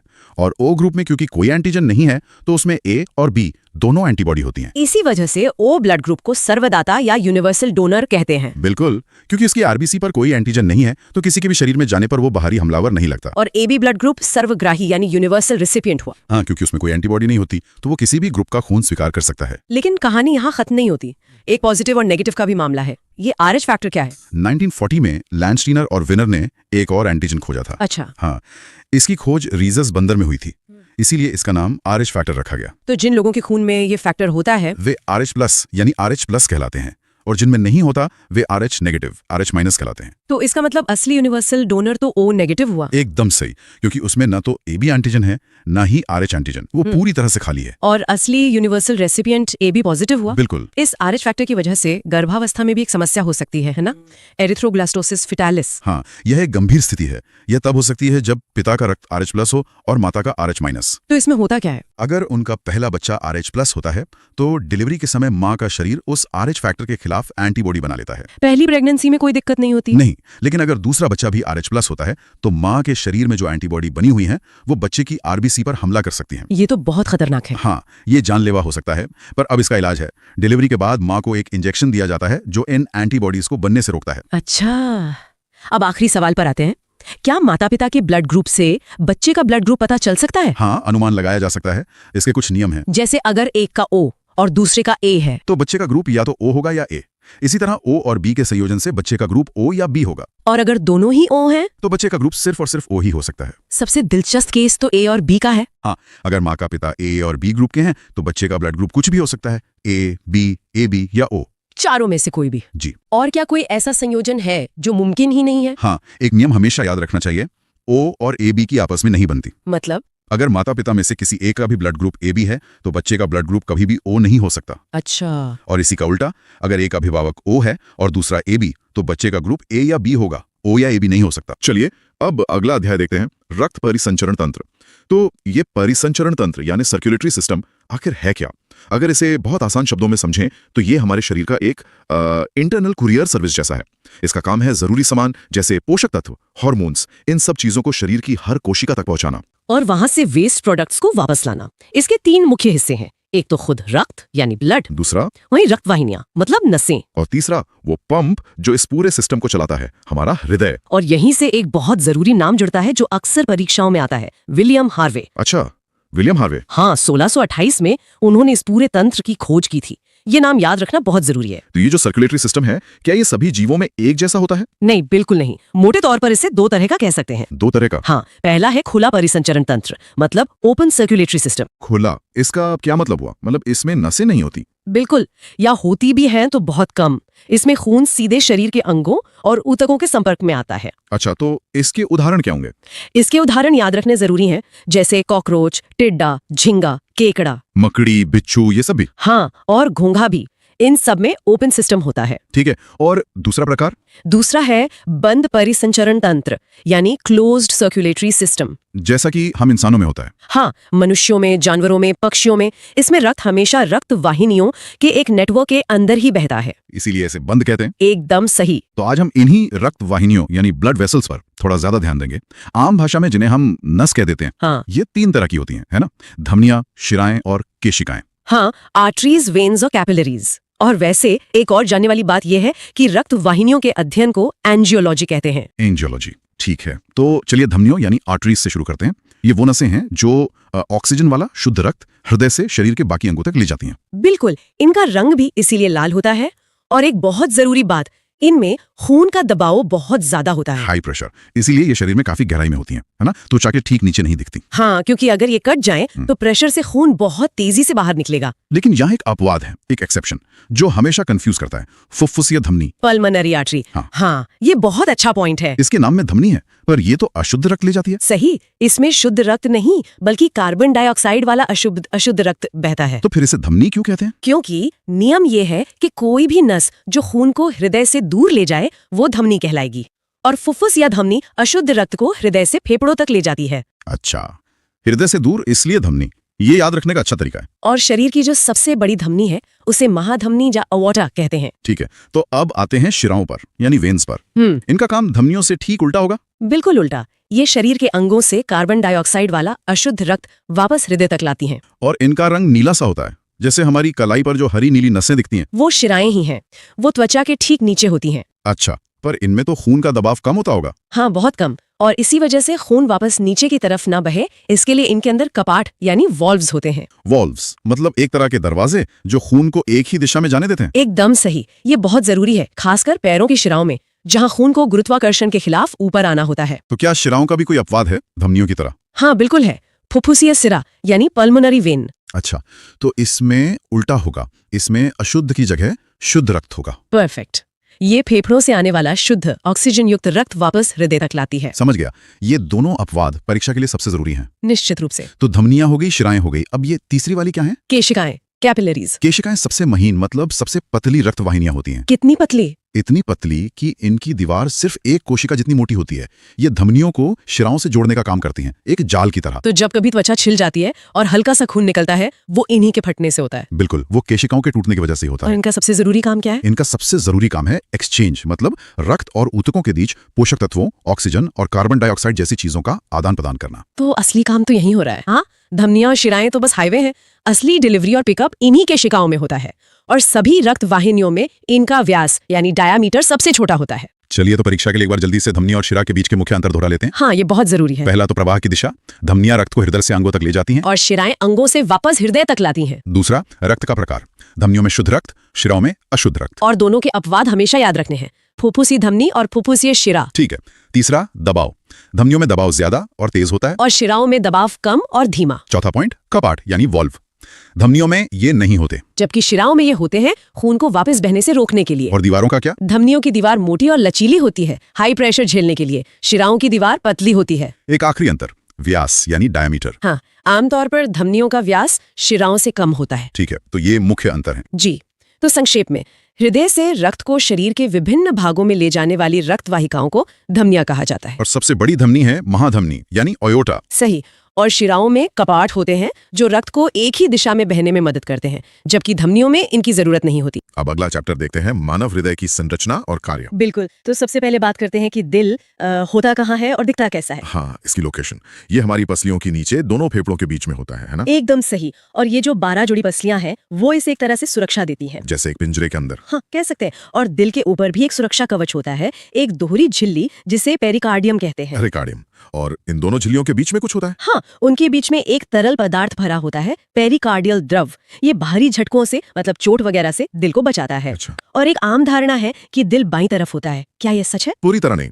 दिल होता तो बीच में ही है, लेकिन उसका झुकाव थोड़ा बाईं ओर ज्यादा होता है। मतलब ज्यादातर हिस्सा लेफ्ट साइड में होता है। बिल्कुल। एक वयस्क इंसान के दिल का वजन करीब 300 ग्राम होता है, जिसमें से लगभग 220 ग्राम बाईं तरफ होता है। और इसका आकार कहते हैं अपनी मुट्ठी के बराबर होता है। हाँ, बंद मुट्ठी के बराबर। चलिए अब इसके अंदर चलते हैं, इसके चेम्बर्स यानी कोष्ठों को समझते हैं। तो इंसानी दिल में कुल 4 चेंबर होते हैं ना? बिल्कुल, 4 चेम्बर। हम इसे 2 हिस्सों में बांट सकते हैं, ऊपर और नीचे। अच्छा, ऊपर वाले और नीचे वाले? हाँ, जो ऊपर के 2 चेम्बर हैं उन्हें हम आलिंद या एट्रियम कहते हैं। एट्रियम में खून आता है। ठीक है, एट्रियम रिसीविंग चेंबर हो गए, तो एक दायां आलिंद और एक बायां आलिंद। सही। और जो नीचे के 2 चेम्बर हैं वो है निलय, मतलब वेंट्रिकल। यहाँ से खून बाहर निकलता है। तो एक दायां निलय और एक बायां निलय। सिंपल। हाँ, ये 4 चेम्बर वाला डिजाइन बहुत एफिशिएंट है। वैसे सभी जीवों में ऐसा नहीं होता। अच्छा, जैसे कि? जैसे मछली में सिर्फ 2 ही चेम्बर होते हैं, एक आलिंद और एक निलय। सिर्फ 2? और मेंढक वगैरह में? मेंढक जैसे उभयचरों में 3 चेम्बर होते हैं। और सरीसृप मतलब रेप्टाइल्स में भी ज्यादातर 3 ही होते हैं। ज्यादातर मतलब कोई अपवाद भी है? हाँ, एक बहुत बड़ा अपवाद है, मगरमच्छ। रेप्टाइल होने के बावजूद उसमें हम इंसानों की तरह 4 चेम्बर होते हैं। अरे वाह, ये तो दिलचस्प है। और कोई अनोखा जीव? कॉकरोच, उसके दिल में 13 चेम्बर होते हैं। 13? कमाल है। खैर, वापस अपने 4 चेंबर पर आते हैं। इन चेंबर्स के बीच खून का फ्लो कैसे कंट्रोल होता है? उसके लिए दिल में वाल्व लगे होते हैं। कह सकते हैं कि ये वन वे दरवाजे हैं। मतलब खून को सिर्फ एक ही दिशा में जाने देते हैं? बिल्कुल, ये खून को वापस लौटने से रोकते हैं। तो कौन कौन से वाल्व होते हैं? देखिए, दाएं आलिंद और दाएं निलय के बीच में होता है त्रिकपर्दी कपाट या ट्राइकस्पिड वाल्व। ट्राई मतलब 3, तो इसमें 3 फ्लैप्स होंगे। एकदम सही। और बाएं आलिंद और बाएं निलय के बीच होता है द्विकपर्दी कपाट, बाइकस्पिड वाल्व। बाई मतलब 2। इसका कोई और नाम भी है शायद? हाँ, इसे मित्रल वाल्व भी कहते हैं। ये बहुत कॉमन नाम है। ठीक है, और भी वाल्व है? हाँ, 2 और हैं जो निलय से खून बाहर जाते समय काम आते हैं। उन्हें अर्धचंद्राकार या सेमीलूनर वाल्व कहते हैं। ओके, तो दिल का दायां और बायां हिस्सा ये दोनों अलग अलग काम करते हैं? बिल्कुल अलग। दाएं हिस्से में हमेशा अशुद्ध मतलब कार्बन डाइऑक्साइड वाला खून होता है। और बाएं हिस्से में? बाएं हिस्से में हमेशा शुद्ध यानी ऑक्सीजन वाला खून। और ये दोनों कभी मिलते नहीं? कभी नहीं। इनके बीच मांसपेशियों की एक मोटी दीवार होती है जिसे सेप्टम कहते हैं। ये दोनों को बिल्कुल अलग रखती है। ये को बहुत जरूरी होगा। बहुत ज्यादा। इसी से हमारा पूरा सिस्टम इतना कुशल बनता है। तो चलिए अब खून के पूरे सफर को समझते हैं, स्टेप बाय स्टेप। ठीक है, तो सबसे पहले पूरे शरीर से इस्तेमाल हो चुका यानी अशुद्ध खून 2 बड़ी शिराओं से, जिन्हें वेना कावा कहते हैं, दिल के पहले चैम्बर में आता है। यानी कि दाएं आलिंद में? हाँ, राइट एट्रियम में। फिर वहां से वो ट्राइकस्पिड वाल्व के जरिए नीचे जाता होगा? बिल्कुल, दाएं निलय में, राइट वेंट्रिकल में। अब ये खून अशुद्ध है, तो दिल इसे शरीर में तो भेजेगा नहीं? नहीं, अब दायां निलय इस अशुद्ध खून को पंप करता है फेफड़ों की तरफ, शुद्ध होने के लिए। 1 मिनट, जो नस खून को दिल से दूर ले जाती है वो तो धमनी या आर्टरी होती है, और धमनियों में तो शुद्ध खून होता है। आपने बिल्कुल सही पॉइंट पकड़ा। यहीं पर वो अपवाद आता है जिसके बारे में हमने बात की थी। अच्छा, फुफ्फुसीय धमनी? हाँ, पल्मोनरी आर्टरी। ये एकमात्र धमनी है जिसमें अशुद्ध खून बहता है, क्योंकि ये खून को दिल से दूर फेफड़ों तक ले जा रही है। समझ गया। नियम ये है कि दिल से दूर तो धमनी, खून कैसा भी हो। एग्जैक्टली।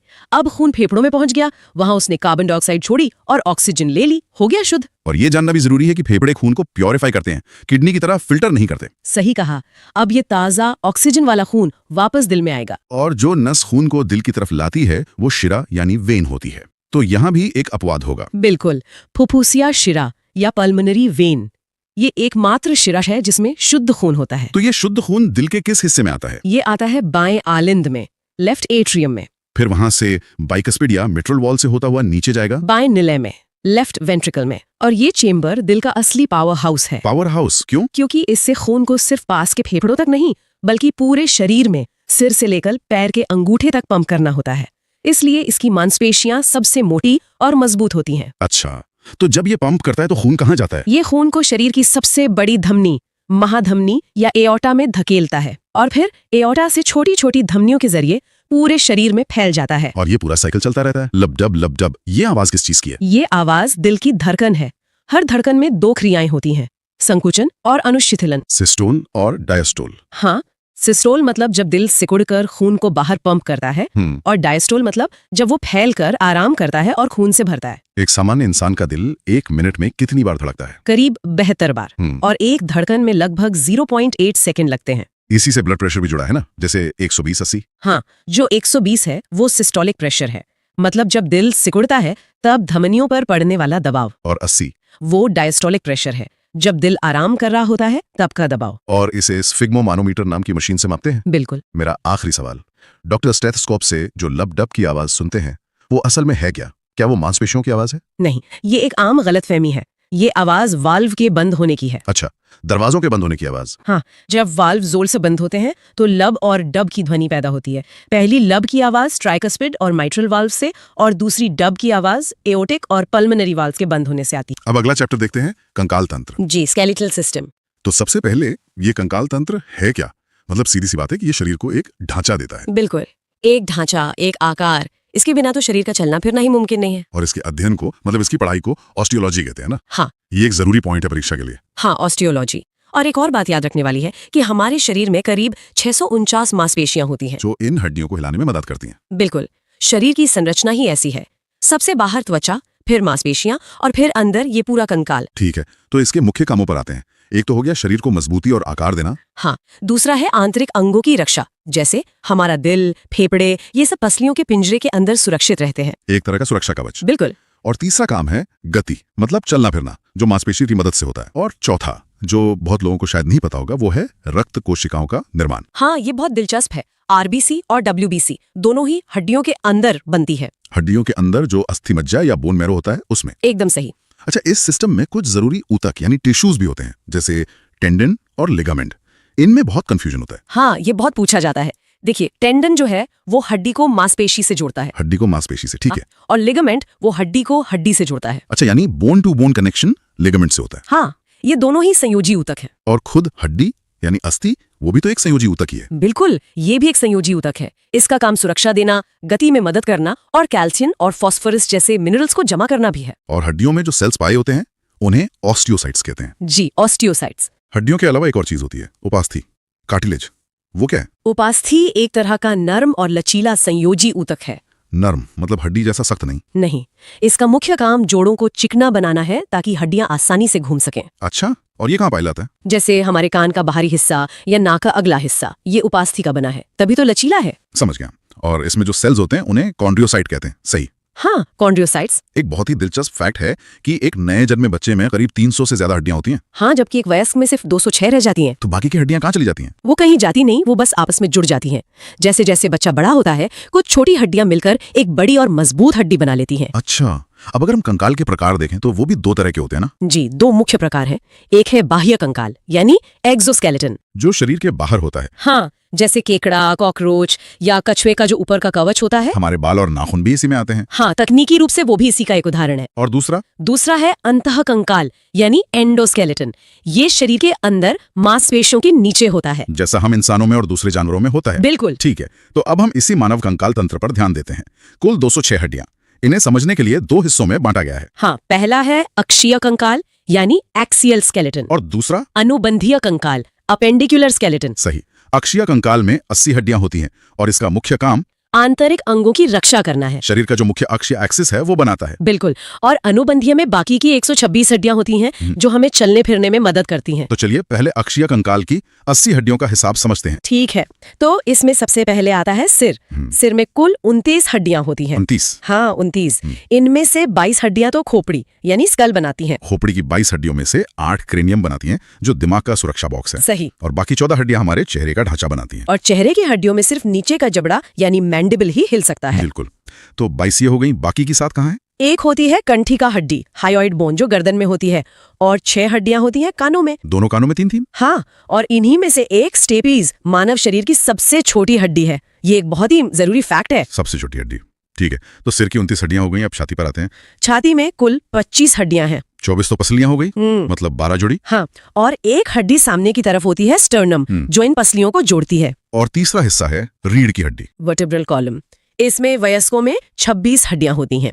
बच्चों में ज्यादा होती हैं, शायद 33। हाँ, शुरुआत में 33 होती हैं, जो बाद में जुड़कर 26 रह जाती हैं। तो एक बार जोड़ते हैं, 29 सिर में, 25 छाती में और 26 रीढ़ की हड्डी में। ये हो गई पूरी 80 अक्षीय हड्डियां। बिल्कुल सही। अब आते हैं अनुबंधीय कंकाल की 126 हड्डियों पर। ठीक है, इसकी शुरुआत करते हैं कंधों से। Shoulder girl. इसमें 4 हड्डियां होती हैं, 2 क्लेविकल जिन्हें हम कॉलरबोन कहते हैं, और 2 स्कैपुला। अब आते हैं हाथों पर। दोनों हाथों में मिलाकर 60 हड्डियां, मतलब हर हाथ में 30। हाँ, सबसे ऊपर बाह में 1 हड्डी होती है, ह्यूमरस। फिर कोहनी से कलाई तक 2 हड्डियां, रेडियस और अल्ना। फिर कलाई में 8 हड्डियां होती हैं, जिन्हें कार्पल्स कहते हैं। हथेली में 5 मेटाकार्पल्स और फिर उंगलियों में 14 फेलेंजेस। बिल्कुल, 1 + 2 + 8 + 5 + 14, कुल हो गई 30। सही। अब हाथों के बाद कूल्हे और पैर। कूल्हे में यानी पेल्विक गर्डल में 2 हड्डियां होती हैं। और फिर पैर।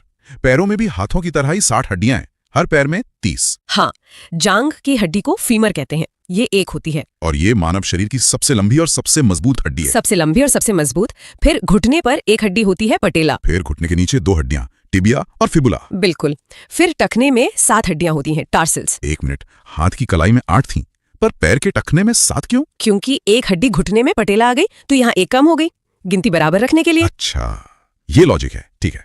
फिर तलवे में 5 मेटाटार्सल्स और उंगलियों में 14 फेलेंजीज। तो ये भी 30 हो गई। जी, तो अब अनुबंधीय कंकाल को जोड़ें। 4 कंधे में, 60 हाथों में, 2 कूल्हे में और 60 पैरों में। हो गई पूरी 126। और 80 अक्षीय के साथ मिलकर कुल 206। हिसाब पूरा हो गया। अच्छा, कुछ और जरूरी बातें भी हैं। जी, जैसे एक शब्द आता है महारंध्र या फोरामेन मैग्नम, ये क्या चीज है? ये हमारी खोपड़ी के ठीक नीचे एक बड़ा छेद होता है।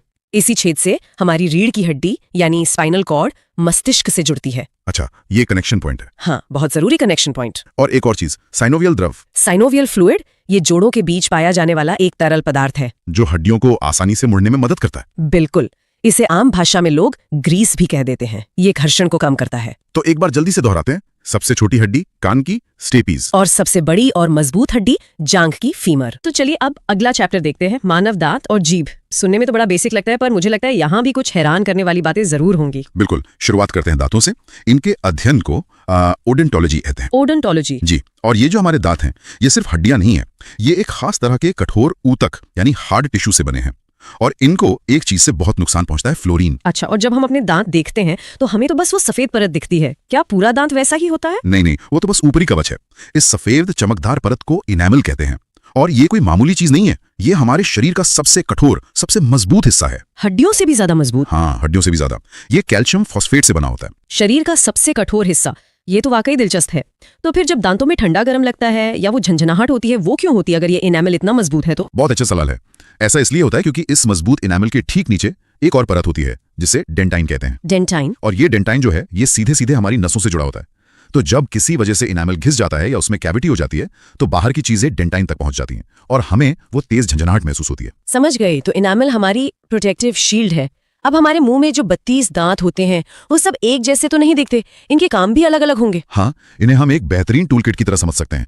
एक वयस्क इंसान के मुंह में 4 तरह के दांत होते हैं। 4 तरह के? जी, सबसे सामने के जो 8 दांत हैं, वो हैं कृंतक यानी इंसाइजर्स। ये हमारी कैंची की तरह हैं, जिनका काम है भोजन को काटना, जैसे सेब का एक बाइट लेना। बिल्कुल।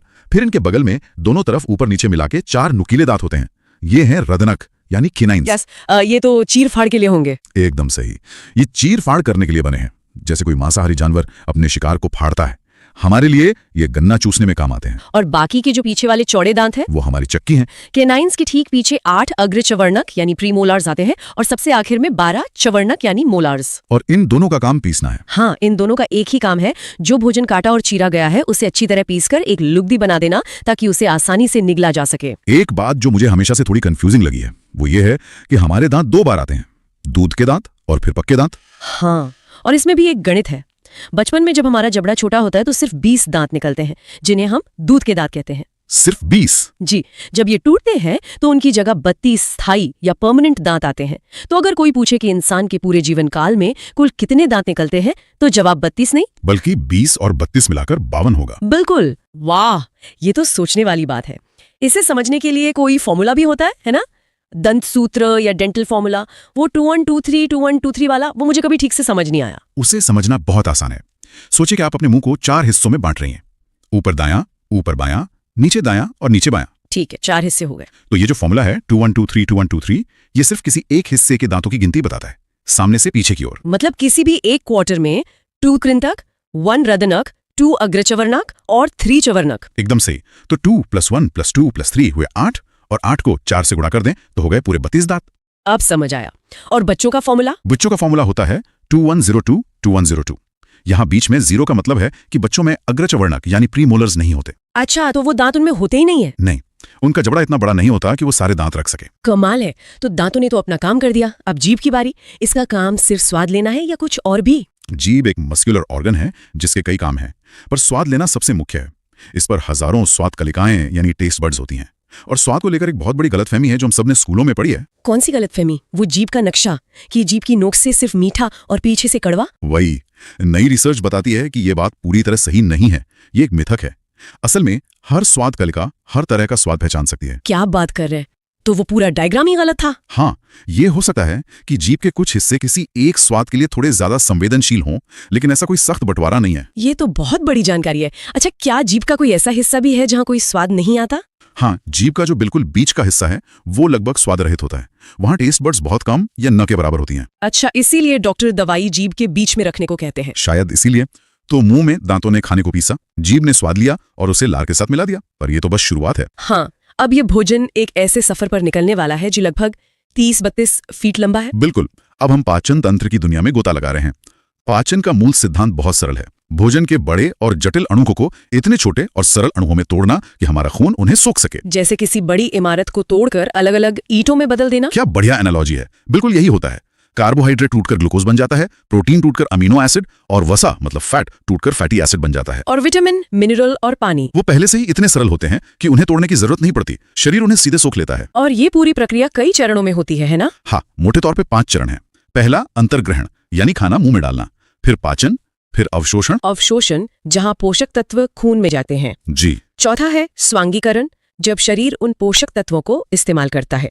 और 5वां मल परित्याग यानी बचे हुए कचरे को बाहर निकालना। तो चलिए इस सफर पर भोजन के साथ साथ चलते हैं। मुंह के बाद खाना कहाँ जाता है? मुंह में जब खाना लार के साथ मिल जाता है तो वो एक गोले जैसा बन जाता है जिसे बोलस कहते हैं। और यहीं पर पाचन शुरू हो चुका है, मुंह में ही। हाँ, हमारी लार में लाइसोजाइम नाम का एक एंजाइम होता है। वो एक तरह का बॉडीगार्ड है जो खाने के साथ आए हानिकारक बैक्टीरिया को मार देता है। और एक दूसरा एंजाइम भी तो होता है। हाँ, टाइलिन। ये स्टार्च जो आलू या रोटी में होता है उसे माल्टोज नाम की शुगर में बदलना शुरू कर देता है। इसीलिए अगर आप रोटी को ज्यादा देर तक चबाए तो वो हल्की मीठी लगने लगती है। अच्छा, तो कार्बोहाइड्रेट का पाचन मुंह से ही शुरू हो जाता है। अब ये बोलस निकलने के बाद कहाँ पहुंचता है? ये जाता है ग्रास नली यानी फूड पाइप में। ये बस एक डिलीवरी ट्यूब है, यहाँ कोई पाचन नहीं होता, तो इसका काम बस खाने को पेट तक पहुंचाना है। हाँ, और ये काम ये एक बहुत ही खास तरीके से करती है जिसे क्रमाकुंचन या पेरिस्टालिसिस कहते हैं। ये कैसा मूवमेंट होता है? सोचिए, जैसे आप ट्यूब के आखिर से टूथपेस्ट को दबाकर आगे निकालते हैं। अच्छा, ठीक वैसी ही एक लहरदार मूवमेंट से ये ट्यूब खाने को नीचे पेट की तरफ धकेलती है। इसी वजह से हम उल्टा लटक कर भी पानी पी सकते हैं। ये तो कमाल है। तो अब भोजन पहुंच गया आमाशय यानी पेट में। यहाँ का माहौल कैसा होता है? पेट एक तरह का मिक्सर ग्राइंडर है जहाँ खाना लगभग 4 घंटे तक रहता है, और यहाँ का माहौल बहुत ही एसिडिक होता है। पेट की दीवारें हाइड्रोक्लोरिक एसिड निकालती हैं। एक मिनट, हाइड्रोक्लोरिक एसिड, ये तो बहुत खतरनाक होता है। तो फिर हमारा पेट खुद को ही क्यों नहीं पचा लेता? यही तो चमत्कार है। इसका जवाब है म्यूकस। पेट की अंदरूनी दीवारों पर एक मोटी चिपचिपी बलगम जैसी परत होती है जो दीवारों को इस खतरनाक एसिड से बचा कर रखती है। अच्छा, एक प्रोटेक्टिव लेयर। और यहाँ पेट में भी कुछ एंजाइम होते होंगे। हाँ, यहाँ प्रोटीन का पाचन शुरू होता है। पेट में पेप्सिन नाम का एंजाइम निकलता है जो प्रोटीन को छोटे टुकड़ों में तोड़ता है, जिन्हें पेप्टोन्स कहते हैं। और दूध पचाने के लिए? उसके लिए है रेनिन, जो दूध में मौजूद केसीन प्रोटीन को पचाता है। ये बच्चों में ज्यादा एक्टिव होता है। तो पेट में 4 घंटे के बाद खाना एक गाढ़ा सूप जैसा पेस्ट बन जाता है जिसे काइम कहते हैं। अब इस काइम का क्या होता है? अब ये काइम असली एक्शन वाली जगह पर जाता है, छोटी आंत। इसका नाम छोटी है, पर ये हमारे पाचन तंत्र का सबसे लंबा हिस्सा है, लगभग 20-22 फीट। 22 फीट। पाचन और अवशोषण का सारा काम यहीं होता होगा फिर? लगभग 90% काम यहीं होता है। जैसे ही काइम छोटी आंत के पहले हिस्से ड्यूडोनम में पहुंचता है, 2 भारी ग्रंथियां अपना अपना रस उसमें छोड़ती हैं। कौन सी 2 ग्रंथियां? पहली है यकृत यानी लिवर, जो हमारे शरीर की सबसे बड़ी ग्रंथि है।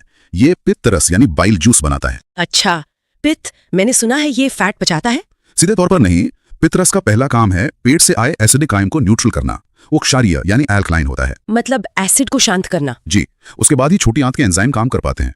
और हाँ, ये वसा के बड़े टुकड़ों को छोटे छोटे टुकड़ों में तोड़ता है ताकि एंजाइम उन पर काम कर सकें। और दूसरी ग्रंथि कौन सी है? वो है अग्न्याशय यानी पैंक्रियास।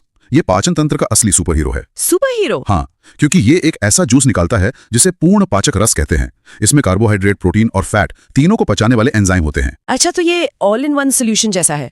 कौन कौन से एंजाइम होते हैं इसमें? इसे याद रखने का एक तरीका है LAT, लैट। L से लाइपेज जो वसा यानी लिपिड को पचाता है, A से एमाइलेज जो कार्बोहाइड्रेट को पचाता है, और T से ट्रिप्सिन जो प्रोटीन को पचाता है। लैट, लाइपेज, एमाइलेज, ट्रिप्सिन, ये तो आसान है। तो ये तीनों मिलकर बचे हुए भोजन पर हमला कर देते हैं। हाँ। और छोटी आंत खुद भी कुछ एंजाइम निकालती है, जैसे इरेप्सिन, जो प्रोटीन को उसके सबसे सरल रूप यानी एमिनो एसिड में बदल देता है। तो अब जब सब कुछ अपनी सबसे छोटी इकाई में टूट चुका है तो अगला कदम है उसे सोखना। और ये कैसे होता है? छोटी आंत की भीतरी दीवारों पर उंगलियों जैसी लाखों करोड़ों छोटी छोटी संरचनाएं होती हैं, जिन्हें विली कहते हैं। विली? इनकी वजह से आंत का सतही क्षेत्रफल मतलब सरफेस एरिया हजारों गुना बढ़ जाता है। हाँ। ये विली पोषक तत्वों को सोखकर सीधे खून में भेज देती हैं। बहुत बढ़िया। तो अब सारा पोषण तो खून में चला गया, जो कुछ बचा है उसका क्या होता है? अब जो बचा है वो मुख्य रूप से पानी, फाइबर और बिना पचा हुआ भोजन है। ये अपशिष्ट पदार्थ अब जाता है बड़ी आंत में। और बड़ी आंत में तो पाचन नहीं होता है ना? नहीं, वहाँ कोई पाचन नहीं होता। इसका मुख्य काम है बचे हुए पदार्थ से पानी को सोख लेना और उसे एक ठोस रूप देना। अच्छा। और इसके अलावा बड़ी आंत में हमारे कुछ दोस्त भी रहते हैं, करोड़ों की संख्या में अच्छे बैक्टीरिया। और ये बैक्टीरिया क्या करते हैं? ये हमारे लिए बहुत जरूरी विटामिन बनाते हैं, जैसे विटामिन B3, B6, B12 और खासकर विटामिन K, जो खून का थक्का जमाने के लिए जरूरी हैं। ये तो बहुत काम के दोस्त है। तो इस पूरी प्रक्रिया के बाद जो अंतिम कचरा बचता है वो कहाँ जाता है? वो ठोस अपशिष्ट, जिसे अब हम मल कहते हैं, बड़ी आंत के आखिरी हिस्से मलाशय यानी रेक्टम में जमा हो जाता है और फिर समय समय पर गुदा के रास्ते शरीर से बाहर निकाल दिया जाता है। एक शब्द और आता है, काइल। वो क्या होता है? ये एक अच्छा बिंदु है। वैज्ञानिक रूप से काइल एक अलग चीज है। जब छोटी आंत में वसा पचकर सूखी जाती है तो वो एक दूधिया तरल पदार्थ बनाती है जो हमारे लिम्फेटिक सिस्टम में जाता है, उसे काइल कहते हैं। जो अंतिम ठोस अपशिष्ट है वो मल ही कहलाता है। चलिए अब अगला चैप्टर देखते हैं। चैप्टर का नाम है श्वसन तंत्र, रेस्पिरेटरी सिस्टम। हाँ, और इसकी शुरुआत सबसे बुनियादी सवाल से करते हैं कि आखिर हमें सांस लेने की जरूरत ही क्यों है? देखिए, इसका सीधा सीधा लेना देना उस खाने से है जो हम खाते हैं। पाचन तंत्र खाने को मतलब कार्बोहाइड्रेट को ग्लूकोज में तो बदल देता है, पर वो ग्लूकोज सिर्फ एक ईंधन है। ओके। उस ईंधन को जलाने के लिए ऑक्सीजन नाम की एक चिंगारी चाहिए। जब ग्लूकोज और ऑक्सीजन मिलते हैं तब ऑक्सीडेशन होता है और उससे ऊर्जा बनती है। ATP जिसे कहते हैं। बिल्कुल, विज्ञान की भाषा में ATP। और साथ में कार्बन डाइऑक्साइड और पानी भी बनता है। यही ATP वाली ऊर्जा हमारे शरीर की हर एक कोशिका को चलाती है। ठीक है, तो ऊर्जा बनाने के लिए ऑक्सीजन जरूरी है। इस प्रक्रिया को समझने का सबसे अच्छा तरीका शायद यही होगा कि हम हवा के रास्ते को फॉलो करें। तो जब हम सांस लेते हैं तो हवा सबसे पहले कहाँ जाती है? हवा का सफर शुरू होता है नासिका मार्ग यानी नेजल पैसेज से, और इसे सिर्फ एक रास्ता समझना मतलब भूल होगी। अच्छा। ये एक तरह का एयर प्यूरिफायर और एयर कंडीशनर है। यहाँ मौजूद छोटे छोटे बाल और म्यूकस, जो एक चिपचिपा पदार्थ है, वो हवा में मौजूद धूल, गंदगी, बैक्टीरिया सबको फिल्टर कर देते हैं। और साथ ही ये सिस्टम बाहर की ठंडी या गर्म हवा को शरीर के तापमान के बराबर ले आता है। तो मतलब फेफड़ों तक पहुंचने से पहले हवा पूरी तरह तैयार हो जाती है। एकदम। इस तैयारी के बाद हवा का अगला पड़ाव होता है ग्रसनी यानी फेरिंग्स। ग्रसनी? हाँ, ये हमारे शरीर का एक बड़ा दिलचस्प चौराहा है जहाँ से भोजन और हवा दोनों का रास्ता गुजरता है। ओह, तो ये कॉमन रास्ता है। बिल्कुल। परीक्षा के लिहाज से ये याद रखना जरूरी है कि ग्रसनी पाचन तंत्र और श्वसन तंत्र दोनों का हिस्सा है। अगर ये एक चौराहा है तो यहाँ कोई ट्रैफिक पुलिस भी होगी, है ना, जो ये तय करे कि खाना खाने की नली में जाए और हवा सांस की नली में। बिल्कुल सही सोचा।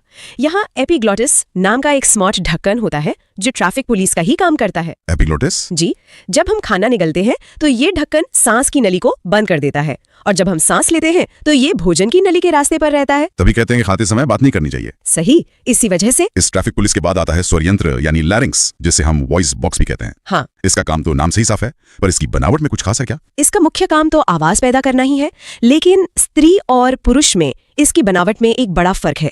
पुरुषों में ये बाहर की तरफ थोड़ा ज्यादा विकसित होता है, जिसे एडम्स एप्पल कहते हैं। अच्छा, हाँ। इसी वजह से पुरुषों का वोकल कॉर्ड यानी आवाज पैदा करने वाला तार वो बड़ा होता है, लगभग 20 मिलीमीटर। और महिलाओं का वोकल कॉर्ड छोटा, करीब 15 मिलीमीटर का होता है। अरे वाह! तो आवाज का भारी का पतला होना सिर्फ इस लंबाई पर निर्भर करता है? काफी हद तक। बिल्कुल वैसे ही जैसे गिटार का मोटा तार धीमी और भारी आवाज मतलब लो पिच निकालता है, और पतला तार तेज और पतली आवाज हाई पिच। समझ गया। तो पुरुषों का वोकल कॉर्ड लंबा है इसलिए आवाज भारी, और महिलाओं का छोटा है इसलिए आवाज पतली होती है। स्वरयंत्र के बाद हवा श्वास नली यानी ट्रेकिया में जाती है।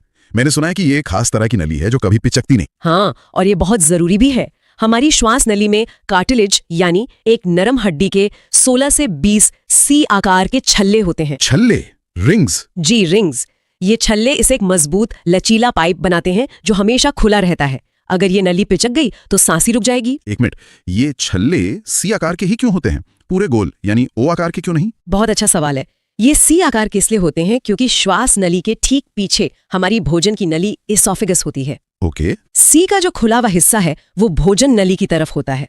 इससे जब हम कोई बड़ा निवाला निगलते हैं तो भोजन नली को फैलने के लिए जगह मिल जाती है। कमाल की इंजीनियरिंग है शरीर की। तो ये मजबूत पाइप फेफड़ों तक पहुंचकर कैसे जुड़ता है? फेफड़ों के पास पहुंचकर ये श्वास नली एक पेड़ की तरह 2 मोटी शाखाओं में बढ़ जाती है। इन्हें ब्रोंकाई कहते हैं। ब्रोंकाई? हाँ, और हर ब्रोंकाई एक फेफड़े में जाती है। फेफड़ों के अंदर ये नेटवर्क और भी घना हो जाता है। ये ब्रोंकाई आगे हजारों पतली पतली टहनियों में बढ़ जाती हैं जिन्हें ब्रोंक्यूल्स कहते हैं। और इन टहनियों के सिरे पर क्या होता है? इन पतली टहनियों के सिरे पर अंगूर के गुच्छे जैसे हवा की छोटी छोटी थैलियां होती हैं। इन्हें कूपिका या एल्वियोली कहते हैं। एल्वियोली। जी, यहीं पर जिंदगी का सबसे बड़ा लेन देन होता है। ऑक्सीजन खून में जाती है और कार्बन डाइऑक्साइड खून से बाहर आती है। फेफड़ों के बारे में कुछ और मुख्य बातें जो हमें पता होनी चाहिए? हाँ, कुछ बिंदु बहुत जरूरी हैं।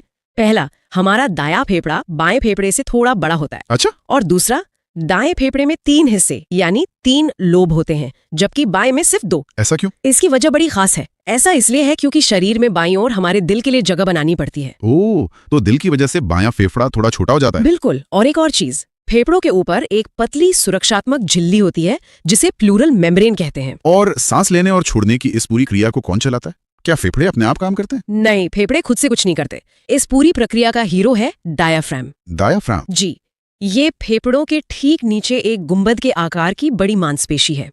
जब हम सांस अंदर लेते हैं तो ये डायाफ्राम सिकुड़कर नीचे जाता है, जिससे छाती में जगह बनती है। सही। और वैक्यूम की वजह से हवा फेफड़ों में खिंची चली आती है। और जब हम सांस छोड़ते हैं तो डायफ्राम ढीला होकर वापस ऊपर उठता है, फेफड़ों पर हल्का दबाव डालता है और हवा बाहर। तो ये तो हुई शरीर की वो कमाल की मशीनरी, लेकिन एक बार हवा वहां पहुंच जाए उसके बाद असली खेल शुरू होता है।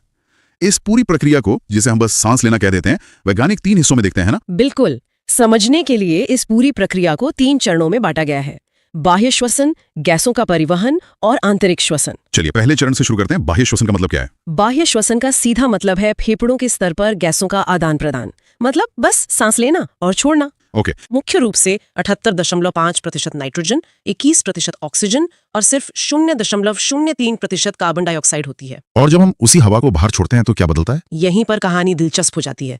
छोड़ी गई हवा में नाइट्रोजन तो उतनी ही रहती है, 78.5%। क्योंकि शरीर उसका इस्तेमाल नहीं करता। सही। लेकिन ऑक्सीजन घटकर 17% रह जाती है। मतलब हमने हर सांस में लगभग 4% ऑक्सीजन इस्तेमाल कर ली। बिल्कुल। और बदले में 4% कार्बन डाइऑक्साइड बना दी, जो पहले हवा में ना के बराबर थी। तो निष्कर्ष ये है कि शरीर हर सांस में 4% ऑक्सीजन लेता है और 4% कार्बन डाइऑक्साइड छोड़ता है। एक और रोचक तथ्य ये है कि जब हम सांस छोड़ते हैं तो उसके साथ जलवाष्प भी निकलता है। इस तरह हम रोजाना लगभग 400 मिलीलीटर पानी सिर्फ सांस छोड़कर शरीर से बाहर निकाल देते हैं। अच्छा, तो फेफड़ों ने ऑक्सीजन ले ली। अब दूसरा चरण आता है गैसों का परिवहन। ये ऑक्सीजन शरीर की अरबों कोशिकाओं तक कैसे पहुंचती है? ये काम हमारे शरीर की सुपर फास्ट डिलीवरी सर्विस यानी हमारा रक्त करता है। ब्लड? हाँ, ब्लड। रक्त में एक खास प्रोटीन होता है जिसे हीमोग्लोबिन कहते हैं। ये हीमोग्लोबिन एक टैक्सी की तरह काम करता है। टैक्सी? हाँ। जैसे ही हवा फेफड़ों की कूपिका तक पहुंचती है, हीमोग्लोबिन ऑक्सीजन के अणुओं को पकड़ लेता है और ऑक्सी हीमोग्लोबिन बना लेता है। फिर ये रक्त प्रवाह के साथ पूरे शरीर में घूमता है और हर कोशिका के दरवाजे पर ऑक्सीजन की डिलीवरी करता है। ये तो ऑक्सीजन की जाने की बात हुई। अब कोशिकाओं में जो कचरा यानी कार्बन डाइऑक्साइड बना, वो वापस फेफड़ों तक कैसे आता है? वो थोड़ा ज्यादा जटिल है। ये 3 तरीकों से वापस आती है। लगभग 10 से 20% हिस्सा तो हीमोग्लोबिन ही वापस ले आता है। ओके। करीब 7% प्लाज्मा में घुलकर आती है, लेकिन सबसे ज्यादा यानी लगभग 70% बाइकार्बोनेट के रूप में परिवर्तित होकर रक्त के माध्यम से फेफड़ों तक पहुंचती है। बाइकार्बोनेट? हाँ, आसान भाषा में कहें तो ये कार्बन डाइऑक्साइड को पानी में घोलकर एक सुरक्षित और स्थिर रूप में बदलने का शरीर का तरीका है, ताकि इसे आसानी से ट्रांसपोर्ट किया जा सके। और अब हम पहुंचते हैं अंतिम और सबसे महत्वपूर्ण चरण पर, आंतरिक श्वसन। ये क्या है? हाँ, इसे कोशिकीय श्वसन या सेलुलर रेस्पिरेशन भी कहते हैं। यही वो असली प्रक्रिया है जहां कोशिका के अंदर भोजन से ऊर्जा बनती है। मतलब असली काम यही होता है? बिल्कुल। और ये 2 तरीकों से हो सकता है, जो इस बात पर निर्भर करता है कि कोशिका के पास ऑक्सीजन है या नहीं। तो पहला तरीका कौन सा है? पहला है अनॉक्सी श्वसन यानी एनारोबिक रेस्पिरेशन। जैसा कि नाम से ही साफ है, ये ऑक्सीजन की गैर मौजूदगी में होता है। बिना ऑक्सीजन के? हाँ, ये प्रक्रिया कोशिका के कोशिका द्रव्य यानी साइटोप्लाज्म में होती है। इसमें ग्लूकोज का अणु पूरी तरह से नहीं टूट पाता, वो टूटकर लैक्टिक एसिड और बहुत थोड़ी सी मतलब सिर्फ 2 एटीपी ऊर्जा बनाता है। अरे, तो जिम में अगले दिन जो मांसपेशियों में दर्द होता है उसका असली गुनाहगार यही लैक्टिक एसिड है। मैं तो हमेशा सोचता था कि ये बस मसल्स के टूटने से होता है। बिल्कुल सही पकड़ा। जब हम बहुत तेजी से व्यायाम करते हैं तो हमारी मांसपेशियों को ऊर्जा तो चाहिए, लेकिन खून उतनी तेजी से ऑक्सीजन पहुंचा नहीं पाता, तब वो बिना ऑक्सीजन के ही काम चलाने लगती हैं। सही। इसी प्रक्रिया में लैक्टिक एसिड बनता है जो मांसपेशियों में जमा हो जाता है और हमें थकान और दर्द महसूस होता है। तो फिर दूसरा प्रकार ऑक्सीश्वसन इससे कहीं ज्यादा बेहतर होना चाहिए। बहुत ज्यादा कुशल। ऑक्सीश्वसन यानी एरोबिक रेस्पिरेशन ऑक्सीजन की उपस्थिति में होता है। ये 2 चरणों में पूरा होता है। पहला चरण ग्लाइकोलाइसिस, वो कोशिका द्रव्य में होता है, लेकिन असली जादू होता है दूसरे चरण में, जिसे क्रेब्स साइकिल कहते हैं, और ये कोशिका के पावर हाउस यानी माइटोकॉन्ड्रिया के अंदर होता है। और इसमें ऊर्जा का उत्पादन कितना होता है? इसमें ग्लूकोज का अणु पूरी तरह से टूटकर कार्बन डाइऑक्साइड, पानी और बहुत सारी ऊर्जा बनाता है। अगर ऊर्जा का गणित देखें तो ग्लाइकोलाइसिस से 2 एटीपी और क्रेब्स साइकिल से 36 एटीपी मिलते हैं, यानी कुल 38 एटीपी। जी, कुल मिलाकर एक ग्लूकोज के अणु से 38 एटीपी ऊर्जा। अब ये सिर्फ एक नंबर नहीं है, ये अनॉक्सी श्वसन के 2 एटीपी की तुलना में 19 गुना ज्यादा ऊर्जा है। 19 गुना? हाँ, और यही वो वजह है जिसके कारण हम जैसे बड़े और जटिल जीव इस धरती पर मौजूद हो सकते हैं। सिर्फ 2 एटीपी की ऊर्जा पर जीवन शायद बैक्टीरिया के स्तर पर ही सीमित रह जाता। चलिए, अब अगला अध्याय देखते हैं, उत्सर्जन तंत्र यानी एक्सक्रीटरी सिस्टम। तो सबसे पहले ये समझते हैं कि आखिर ये उत्सर्जन है क्या। देखिए, हमारे शरीर में जो भी रासायनिक क्रियाएं होती हैं, मतलब मेटाबॉलिज्म, उससे कई हानिकारक कह सकते हैं कि अपशिष्ट पदार्थ बनते हैं। जैसे कार्बन डाइऑक्साइड हो गया, अमोनिया और यूरिया। इन्हीं पदार्थों को शरीर से बाहर निकालने की जो प्रक्रिया है, बस वही उत्सर्जन है। और जो अंग इस काम में मदद करते हैं उन्हें मिलाकर उत्सर्जन तंत्र कहते हैं। इसे ऐसे समझ सकते हैं जैसे कोई जूसर मशीन हो। हाँ बिल्कुल, जैसे मशीन जूस निकालकर कचरा अलग कर देती है, वैसे ही शरीर भी पोषक तत्व रखकर अपशिष्ट पदार्थ बाहर निकाल देता है। अच्छा, तो मुख्य रूप से कौन कौन से पदार्थ हैं जो शरीर से बाहर निकाले जाते हैं? मुख्य रूप से 4 हैं। एक तो कार्बन डाइऑक्साइड है जो फेफड़ों से निकलती है, ठीक है। फिर पसीना है वो त्वचा से, और फिर सबसे जरूरी अमोनिया, यूरिया, यूरिक एसिड, ये सब नाइट्रोजन वाले अपशिष्ट हैं। और इस काम को करने वाले मुख्य अंग कौन से हैं? अंग भी 4 ही प्रमुख हैं। किडनी यानी वृक्क, जो मूत्र के रूप में यूरिया निकालती है। ये तो मुख्य उत्सर्जी अंग हो गया। हाँ, ये सबसे मुख्य है। फिर फेफड़े जो कार्बन डाइऑक्साइड निकालते हैं। तीसरा है यकृत मतलब लिवर, ये हानिकारक अमोनिया को यूरिया में बदलता है। और चौथा त्वचा स्किन, जो पसीने के रूप में अतिरिक्त पानी और लवण बाहर निकालती है। अच्छा, तो क्या सभी जीव एक ही तरह का नाइट्रोजन वाला कचरा निकालते हैं? नहीं नहीं, बिल्कुल नहीं। इसी आधार पर जीवों को 4 प्रकारों में बांटा गया है। 4 प्रकार कौन कौन से? सबसे पहले है अमोनोटेलिक, ये सीधे अमोनिया का उत्सर्जन करते हैं। अमोनिया बहुत ज्यादा विषैला होता है, तो उसे निकालने के लिए बहुत पानी चाहिए। मतलब पानी में रहने वाले जीव जैसे मछलियां? बिल्कुल, मछलियां, अमीबा, जो भी जलीय जंतु हैं। ठीक है, और दूसरा प्रकार? दूसरे हैं यूरियोटेलिक, ये यूरिया का उत्सर्जन करते हैं जो अमोनिया से कम विषैला होता है। जैसे हम इंसान? हाँ, हम सब स्तनधारी इसी में आते हैं। फिर तीसरे यूरिकोटेलिक? सही, यूरिकोटेलिक, ये यूरिक एसिड का उत्सर्जन करते हैं जैसे पक्षी। अच्छा, तभी उनकी बीट में वो सफेद हिस्सा होता है। जी, वो यूरिक एसिड ही है। और चौथे हैं ग्वैनोटेलिक। ग्वैनोटेलिक, ये तो कम सुना है। हाँ, ये ग्वैनिन का उत्सर्जन करते हैं जैसे मकड़ी और बिच्छू। कमाल है। अच्छा, अब इन अंगों के काम को थोड़ा और विस्तार से समझते हैं। त्वचा से शुरू करें। जरूर। त्वचा में श्वेत ग्रंथियां होती हैं, मतलब स्वेट ग्लैंड्स। इनसे पसीना निकलता है, तो जो भी अतिरिक्त पानी और नमक है वो बाहर चला जाता है। और तेल ग्रंथियां भी होती हैं। हाँ, सेबेशियस ग्लैंड्स, वो तेल के साथ कुछ अपशिष्ट निकालती हैं। और फेफड़े? फेफड़े तो बहुत सीधा काम करते हैं। कार्बन डाइऑक्साइड और जलवाष्प, जब भी हम सांस छोड़ते हैं तो ये दोनों चीजें बाहर निकलती हैं। ठीक है, अब आते हैं यकृत पर, लिवर पर। इसकी क्या भूमिका है? यकृत मतलब लिवर का काम बहुत ज्यादा महत्वपूर्ण है। शरीर में जो जहरीला अमोनिया बनता है ना, ये उसे कम जहरीले यूरिया में बदल देता है। अच्छा। और यही यूरिया है जो बाद में किडनी के जरिए शरीर से बाहर निकाला जाता है। इसी वजह से पेशाब अगर कुछ देर पड़ा रहे तो उसमें से गंध आने लगती है। बिल्कुल सही पकड़ा। बैक्टीरिया उस यूरिया को वापस अमोनिया में तोड़ देते हैं और वो गंध उसी अमोनिया की होती है। समझ गया। तो अब आते हैं सबसे महत्वपूर्ण अंग पर, किडनी। हाँ, किडनी। मनुष्य में 2 होती हैं, पेट में रीढ़ की हड्डी के दोनों तरफ। हर एक का वजन लगभग 140 से 180 ग्राम के बीच होता है। और इनके चारों ओर सुरक्षा के लिए एक झिल्ली होती है ना? जी, पेरिटोनियम झिल्ली कहते हैं उसे। तो किडनी के अंदर की बनावट कैसी होती है? इसे 2 भागों में बांट सकते हैं। जो बाहरी हिस्सा है वो है कॉर्टेक्स और अंदरूनी हिस्सा है मेडुला। कॉर्टेक्स और मेडुला। और किडनी का मुख्य काम? इसका मुख्य काम है खून को छानना, और ये काम इसकी एक बहुत ही छोटी कार्यात्मक इकाई करती है जिसे नेफ्रॉन कहते हैं। बिल्कुल, नेफ्रॉन। हर किडनी में करीब 10 से 12 लाख नेफ्रॉन होते हैं। 10 लाख? हाँ, इसीलिए किडनी के अध्ययन को नेफ्रोलॉजी कहा जाता है। तो असल में खून को साफ करने का काम ये नेफ्रॉन ही कर रहा है।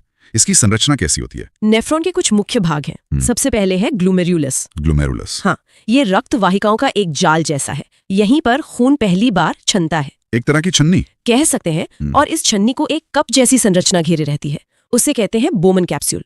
ये छने हुए पदार्थ को इकट्ठा कर लेता है। ठीक है, तो खून छन गया और बोमन कैप्सूल में आ गया। अब आगे? अब वो तरल एक लंबी घुमावदार नली में जाता है, पीसीटी। पीसीटी मतलब? समीपस्थ कुंडलित नलिका। यहाँ पर उस छने हुए पदार्थ में से 70 से 80% जरूरी चीजें जैसे पानी, खनिज, बाइकार्बोनेट, ये सब वापस सोख ली जाती हैं। मतलब रिसाइकलिंग यहीं से शुरू हो जाती है? हाँ, और ये मूत्र के पीएच को भी नियंत्रित करती है। इसके बाद तरल कहाँ जाता है? इसके बाद वो एक यू आकार की नली में जाता है, हेनले लूप। हेयरपिन जैसा? बिल्कुल, हेयरपिन जैसा। यहाँ पर और पानी और सोडियम क्लोराइड का अवशोषण होता है। अच्छा। इसके बाद है डीसीटी, मतलब दूरस्थ कुंडलित नलिका। यहाँ जो भी थोड़ा बहुत अवशोषण बचा होता है वो पूरा हो जाता है। और आखिर में? आखिर में जो अपशिष्ट बचता है, जिसे अब हम मूत्र कह सकते हैं, वो संग्रह नलिका यानी कलेक्टिंग डक्ट में इकट्ठा होता है। समझ गया। तो नेफ्रॉन में मूत्र बनने के बाद ये शरीर से बाहर कैसे निकलता है? इसका भी एक तय रास्ता है। सबसे पहले मूत्रवाहिनियां हैं, यानी यूरेटर्स। ये 2 नलिकाएं हैं जो किडनी से मूत्र को मूत्राशय तक ले जाती हैं। इनकी लंबाई कितनी होती है? करीब 25 से 30 सेंटीमीटर। ये मूत्र को मूत्राशय तक ले जाती हैं, जिसे यूरिनरी ब्लैडर कहते हैं। ये एक तरह का स्टोरेज टैंक हो गया। हाँ, एक थैली जैसा अंग। ये करीब 300 से 500 मिलीलीटर मूत्र जमा कर सकता है। और हमें पता कैसे चलता है कि ये भर गया है? जब ये 2/3 भर जाता है ना, तो दिमाग को सिग्नल जाता है पेशाब करने के लिए। और फिर मूत्र मार्ग यानी यूरेथ्रा से मूत्र शरीर से बाहर निकल जाता है। जी बिल्कुल। उत्सर्जन तंत्र से जुड़े कुछ और जरूरी तथ्य हैं जो हमें जानने चाहिए। हाँ, कुछ आंकड़े बहुत दिलचस्प हैं। जैसे किडनी हर मिनट 125 मिलीलीटर खून फिल्टर करती है। हर मिनट? हाँ, और पूरे दिन में ये लगभग 180 लीटर हो जाता है। 80 लीटर? ये तो बहुत ज्यादा है ना? और सामान्य मूत्र में 95% तो पानी होता है। करीब 2.7% यूरिया, 2% खनिज लवण और बस 0.3% यूरिक एसिड। मूत्र का जो हल्का पीला रंग होता है वो किस वजह से? वो यूरोक्रोम नाम के एक वर्णक के कारण होता है। अच्छा, और इसका पीएच मान? इसका पीएच मान 6 होता है, मतलब ये हल्का अम्लीय है, एसिडिक। एक स्वस्थ व्यक्ति दिन में कितना मूत्र उत्सर्जित करता है? लगभग 1.5 से 2.5 लीटर। और किडनी में जो पथरी बनती है वो किस चीज की होती है? वो कैल्शियम ऑक्सलेट की बनी होती है। कैल्शियम ऑक्सलेट, ठीक है। और अगर किसी की किडनी काम करना बंद कर दें तो? जब किडनी ठीक से काम नहीं करती तो शरीर में जहरीले पदार्थ जमा होने लगते हैं। ऐसी स्थिति में एक मशीन का उपयोग करके खून को कृत्रिम रूप से फिल्टर किया जाता है। इसी को डायलिसिस कहते हैं? हाँ, इसी प्रक्रिया को डायलिसिस कहते हैं। चलिए अब अगला अध्याय देखते हैं, तंत्रिका तंत्र। जी। तो सबसे पहले ये तंत्रिका तंत्र है क्या? इसका मुख्य काम क्या होता है? देखिए, तंत्रिका तंत्र को आप एक तरह से शरीर का पूरा कंट्रोल, कम्युनिकेशन और कोऑर्डिनेशन सिस्टम मान सकते हैं। कंट्रोल और कम्युनिकेशन? जी। इसमें 3 मुख्य चीजें आती हैं। हमारा मस्तिष्क यानी ब्रेन, फिर मेरुरज्जु या स्पाइनल कॉर्ड, और इनसे निकलने वाली तंत्रिकाएं मतलब नर्व्स। और इस पूरे सिस्टम को समझने के लिए कुछ भागों में बांटा गया होगा? हाँ, इसे 3 मुख्य भागों में बांटा गया है। पहला है केंद्रीय तंत्रिका तंत्र, मतलब सेंट्रल नर्वस सिस्टम, जिसमें ब्रेन और स्पाइनल कॉर्ड आते हैं। ठीक है। दूसरा है परिधीय तंत्रिका तंत्र, पेरिफेरल नर्वस सिस्टम। और तीसरा स्वचालित तंत्रिका तंत्र यानी ऑटोनॉमिक नर्वस सिस्टम। और परीक्षा के लिहाज से? परीक्षा के लिहाज से लगभग 98% सवाल केंद्रीय तंत्रिका तंत्र से ही बनते हैं। अच्छा, तो फिर इसी से शुरू करते हैं। और इसमें भी जाहिर है सबसे पहले मस्तिष्क की बात होगी। कुछ मुख्य बातें क्या हैं इसके बारे में? सबसे पहली और दिलचस्प बात है इसका वजन।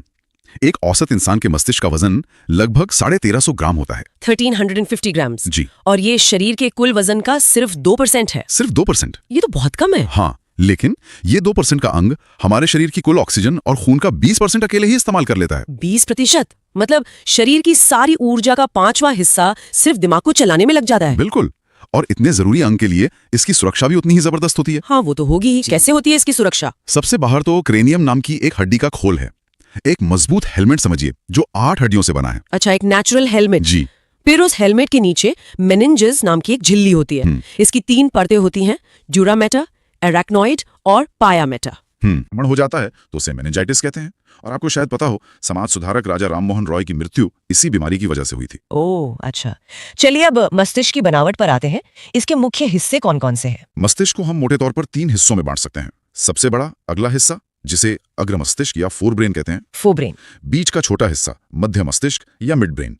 और पिछला हिस्सा पश्च मस्तिष्क या हाइंड ब्रेन। ठीक है, तो सबसे बड़े वाले हिस्से मतलब अग्र मस्तिष्क से शुरू करते हैं। इसमें क्या क्या शामिल है? अग्र मस्तिष्क में भी 3 हिस्से हैं। पहला और सबसे जरूरी है प्रो मस्तिष्क या सेरिब्रम।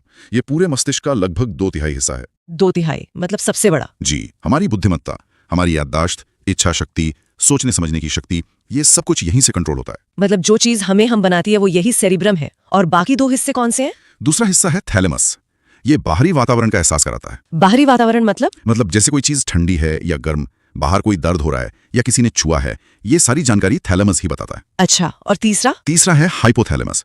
ये शरीर के अंदरूनी मामलों को देखता है, जैसे शरीर का तापमान कंट्रोल करना या अंदरूनी दर्द जैसे पेट दर्द या सिर दर्द। ओके, और तो और भूख, प्यार, गुस्सा, ये सारी भावनाएं भी यहीं से नियंत्रित होती हैं। ये तो बहुत दिलचस्प है।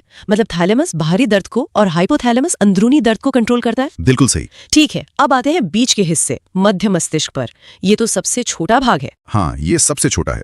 इसका मुख्य काम हमारी देखने और सुनने की शक्ति को नियंत्रित करना है, और साथ ही ये ऊपर के मस्तिष्क को नीचे स्पाइनल कॉर्ड से जोड़ने का काम भी करता है। ठीक है, और तीसरा भाग पश्चिम मस्तिष्क या हाइंड ब्रेन? इसके भी 3 हिस्से हैं। पहला है अनुमस्तिष्क, जिसे सेरेबेलम या छोटा दिमाग भी कहते हैं। हाँ, छोटा दिमाग। इसका सबसे जरूरी काम शरीर का संतुलन बनाना है ना? एकदम सही। हमारे शरीर का पूरा बैलेंस यही बनाता है। हमारी ऐच्छिक क्रियाएं, मतलब जो काम हम अपनी मर्जी से करते हैं, जैसे हाथ पैर हिलाना, वो सब इसी के कंट्रोल में है। अच्छा, तभी ज्यादा शराब पीने के बाद लोग लड़खड़ाने लगते हैं। मतलब शराब सीधे इसी छोटे दिमाग पर असर करती है। आपने बिल्कुल सही कनेक्शन जोड़ा। अल्कोहल सेरेबेलम के काम को धीमा कर देता है, जिससे शरीर का संतुलन बिगड़ जाता है। और पश्चिम मस्तिष्क के दूसरे हिस्से कौन से हैं? दूसरा हिस्सा है पोन्स वेरोलाई।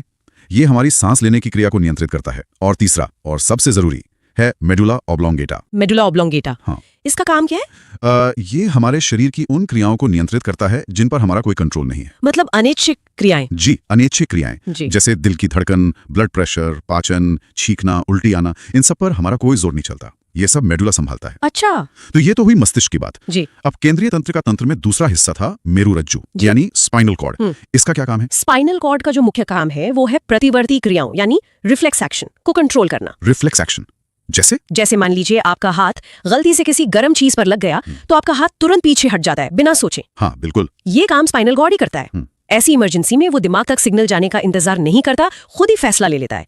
इससे दिमाग को जरूरी कामों के लिए थोड़ा आराम मिल जाता है। बहुत बढ़िया। अब संक्षेप में परिधीय तंत्रिका तंत्र के बारे में बताइए। इसमें वो सारी तंत्रिकाएं आती हैं जो मस्तिष्क और मेरुरज्जु से निकलकर पूरे शरीर में फैलती हैं। परीक्षा के लिए इसमें 2 आंकड़े सबसे जरूरी हैं। क्या? पहला, मस्तिष्क से 12 जोड़ी तंत्रिकाएं निकलती हैं, और दूसरा, मेरुरज्जु से 31 जोड़ी तंत्रिकाएं निकलती हैं। 12 और 31, ये संख्या सीधे सीधे पूछी जाती है जी। ये संख्या बहुत महत्वपूर्ण है। ठीक है, और आखिरी स्वचालित तंत्रिका तंत्र। जी, ऑटोनॉमिक नर्वस सिस्टम। जैसा कि नाम से ही पता चल रहा है, ये हमारे अंदरूनी अंगों के काम को ऑटोमेटिकली कंट्रोल करता है। इसके 2 प्रकार हैं। पहला है अनुकंपी तंत्र या सिंपैथेटिक। ये डर या तनाव की स्थिति में शरीर को तैयार करता है। लड़ो या भागो वाली स्थिति के लिए? बिल्कुल। ये दिल की धड़कन और ब्लड प्रेशर को बढ़ा देता है। इसके लिए ये एड्रेनालिन हार्मोन का इस्तेमाल करता है। और दूसरा प्रकार? दूसरा है परानुकंपी तंत्र यानी पैरासिम्पैथेटिक।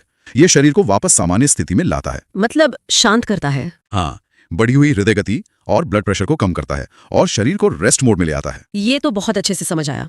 आखिर में मस्तिष्क से जुड़ी कोई एक प्रमुख बीमारी जिसके बारे में जानना जरूरी हो? एक बहुत प्रमुख बीमारी है अल्जाइमर रोग। भूलने की बीमारी? जी, आम भाषा में इसे भूलने की बीमारी ही कहते हैं। ये ज्यादातर 60 साल की उम्र के बाद होती है और इसमें धीरे धीरे व्यक्ति की याददाश्त कमजोर होने लगती है। इसमें दिमागी कोशिकाएं मरने लगती हैं। सबसे दुखद बात यह है कि यह यादों को चुरा लेता है। मैंने ऐसे मरीज देखे हैं जो अपने बच्चों को नहीं पहचान पाते, लेकिन उन्हें 50 साल पहले सुना कोई गाना शब्द दर शब्द याद होता है। दिमाग वाकई एक बहुत ही अजीब और पेचीदा मशीन है। ठीक है, तो चलिए अगला अध्याय देखते हैं, न्यूरॉन। तो सबसे पहले ये है क्या? न्यूरॉन ये हमारे नर्वस सिस्टम की, मतलब तंत्रिका तंत्र की सबसे बुनियादी इकाई है। सबसे बुनियादी इकाई मतलब जैसे एक घर ईंटों से बनता है, वैसे ही हमारा पूरा नर्वस सिस्टम इन न्यूरॉन्स से बना है। हाँ, बिल्कुल सही एनालॉजी है ये। और इसे ऐसे भी समझ सकते हैं कि अगर हमारा दिमाग एक सेंट्रल कंप्यूटर है तो न्यूरॉन्स वो केबल हैं, वो तार हैं जो पूरे शरीर में सूचनाओं को लाते और ले जाते हैं। अच्छा। शरीर में जितना भी कंट्रोल है, संचालन है, तालमेल है, सब इन्हीं की वजह से होता है। और इनकी संख्या तो मतलब हैरान करने वाली है।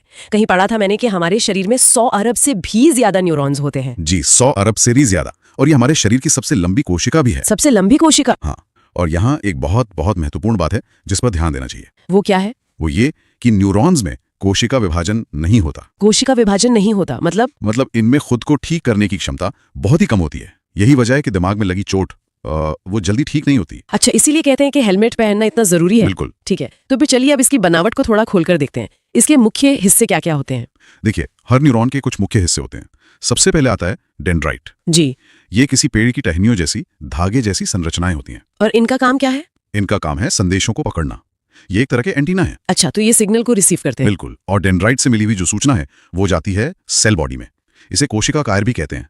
ये न्यूरॉन का मेन हिस्सा है जिसमें उसका केंद्रक यानी न्यूक्लियस होता है। ठीक है, तो सिग्नल डेंड्राइट से सेल बॉडी में आया, अब आगे। अब सेल बॉडी से एक लंबी पूंछ जैसी संरचना निकलती है। हाँ। उसे एक्सॉन कहते हैं। हाँ। इसका काम है सूचना को सेल बॉडी से दूर ले जाना, अगले न्यूरॉन तक। तो ये एक तरह का ट्रांसमिशन केबल हो गया। एकदम सही। और इस एक्सॉन के ऊपर एक पीला सा कवर होता है जिसे माइलिन शीथ कहते हैं। माइलिन शीथ, ये किस चीज से बना होता है? ये श्वान कोशिकाओं से बना होता है और इसका काम बहुत जरूरी है। अरे? ये सूचना के प्रवाह को मतलब सिग्नल की स्पीड को तेज करने में मदद करता है। अरे वाह। और एक्सॉन का जो अंतिम सिरा है उसे कहते हैं एक्सॉन टर्मिनल। वहीं से संदेश आगे भेजा जाता है। यहाँ एक बहुत दिलचस्प बात है जहां तक मुझे पता है। हाँ। वो ये कि दो न्यूरॉन्स आपस में पूरी तरह से जुड़े हुए नहीं होते हैं ना? बिल्कुल सही।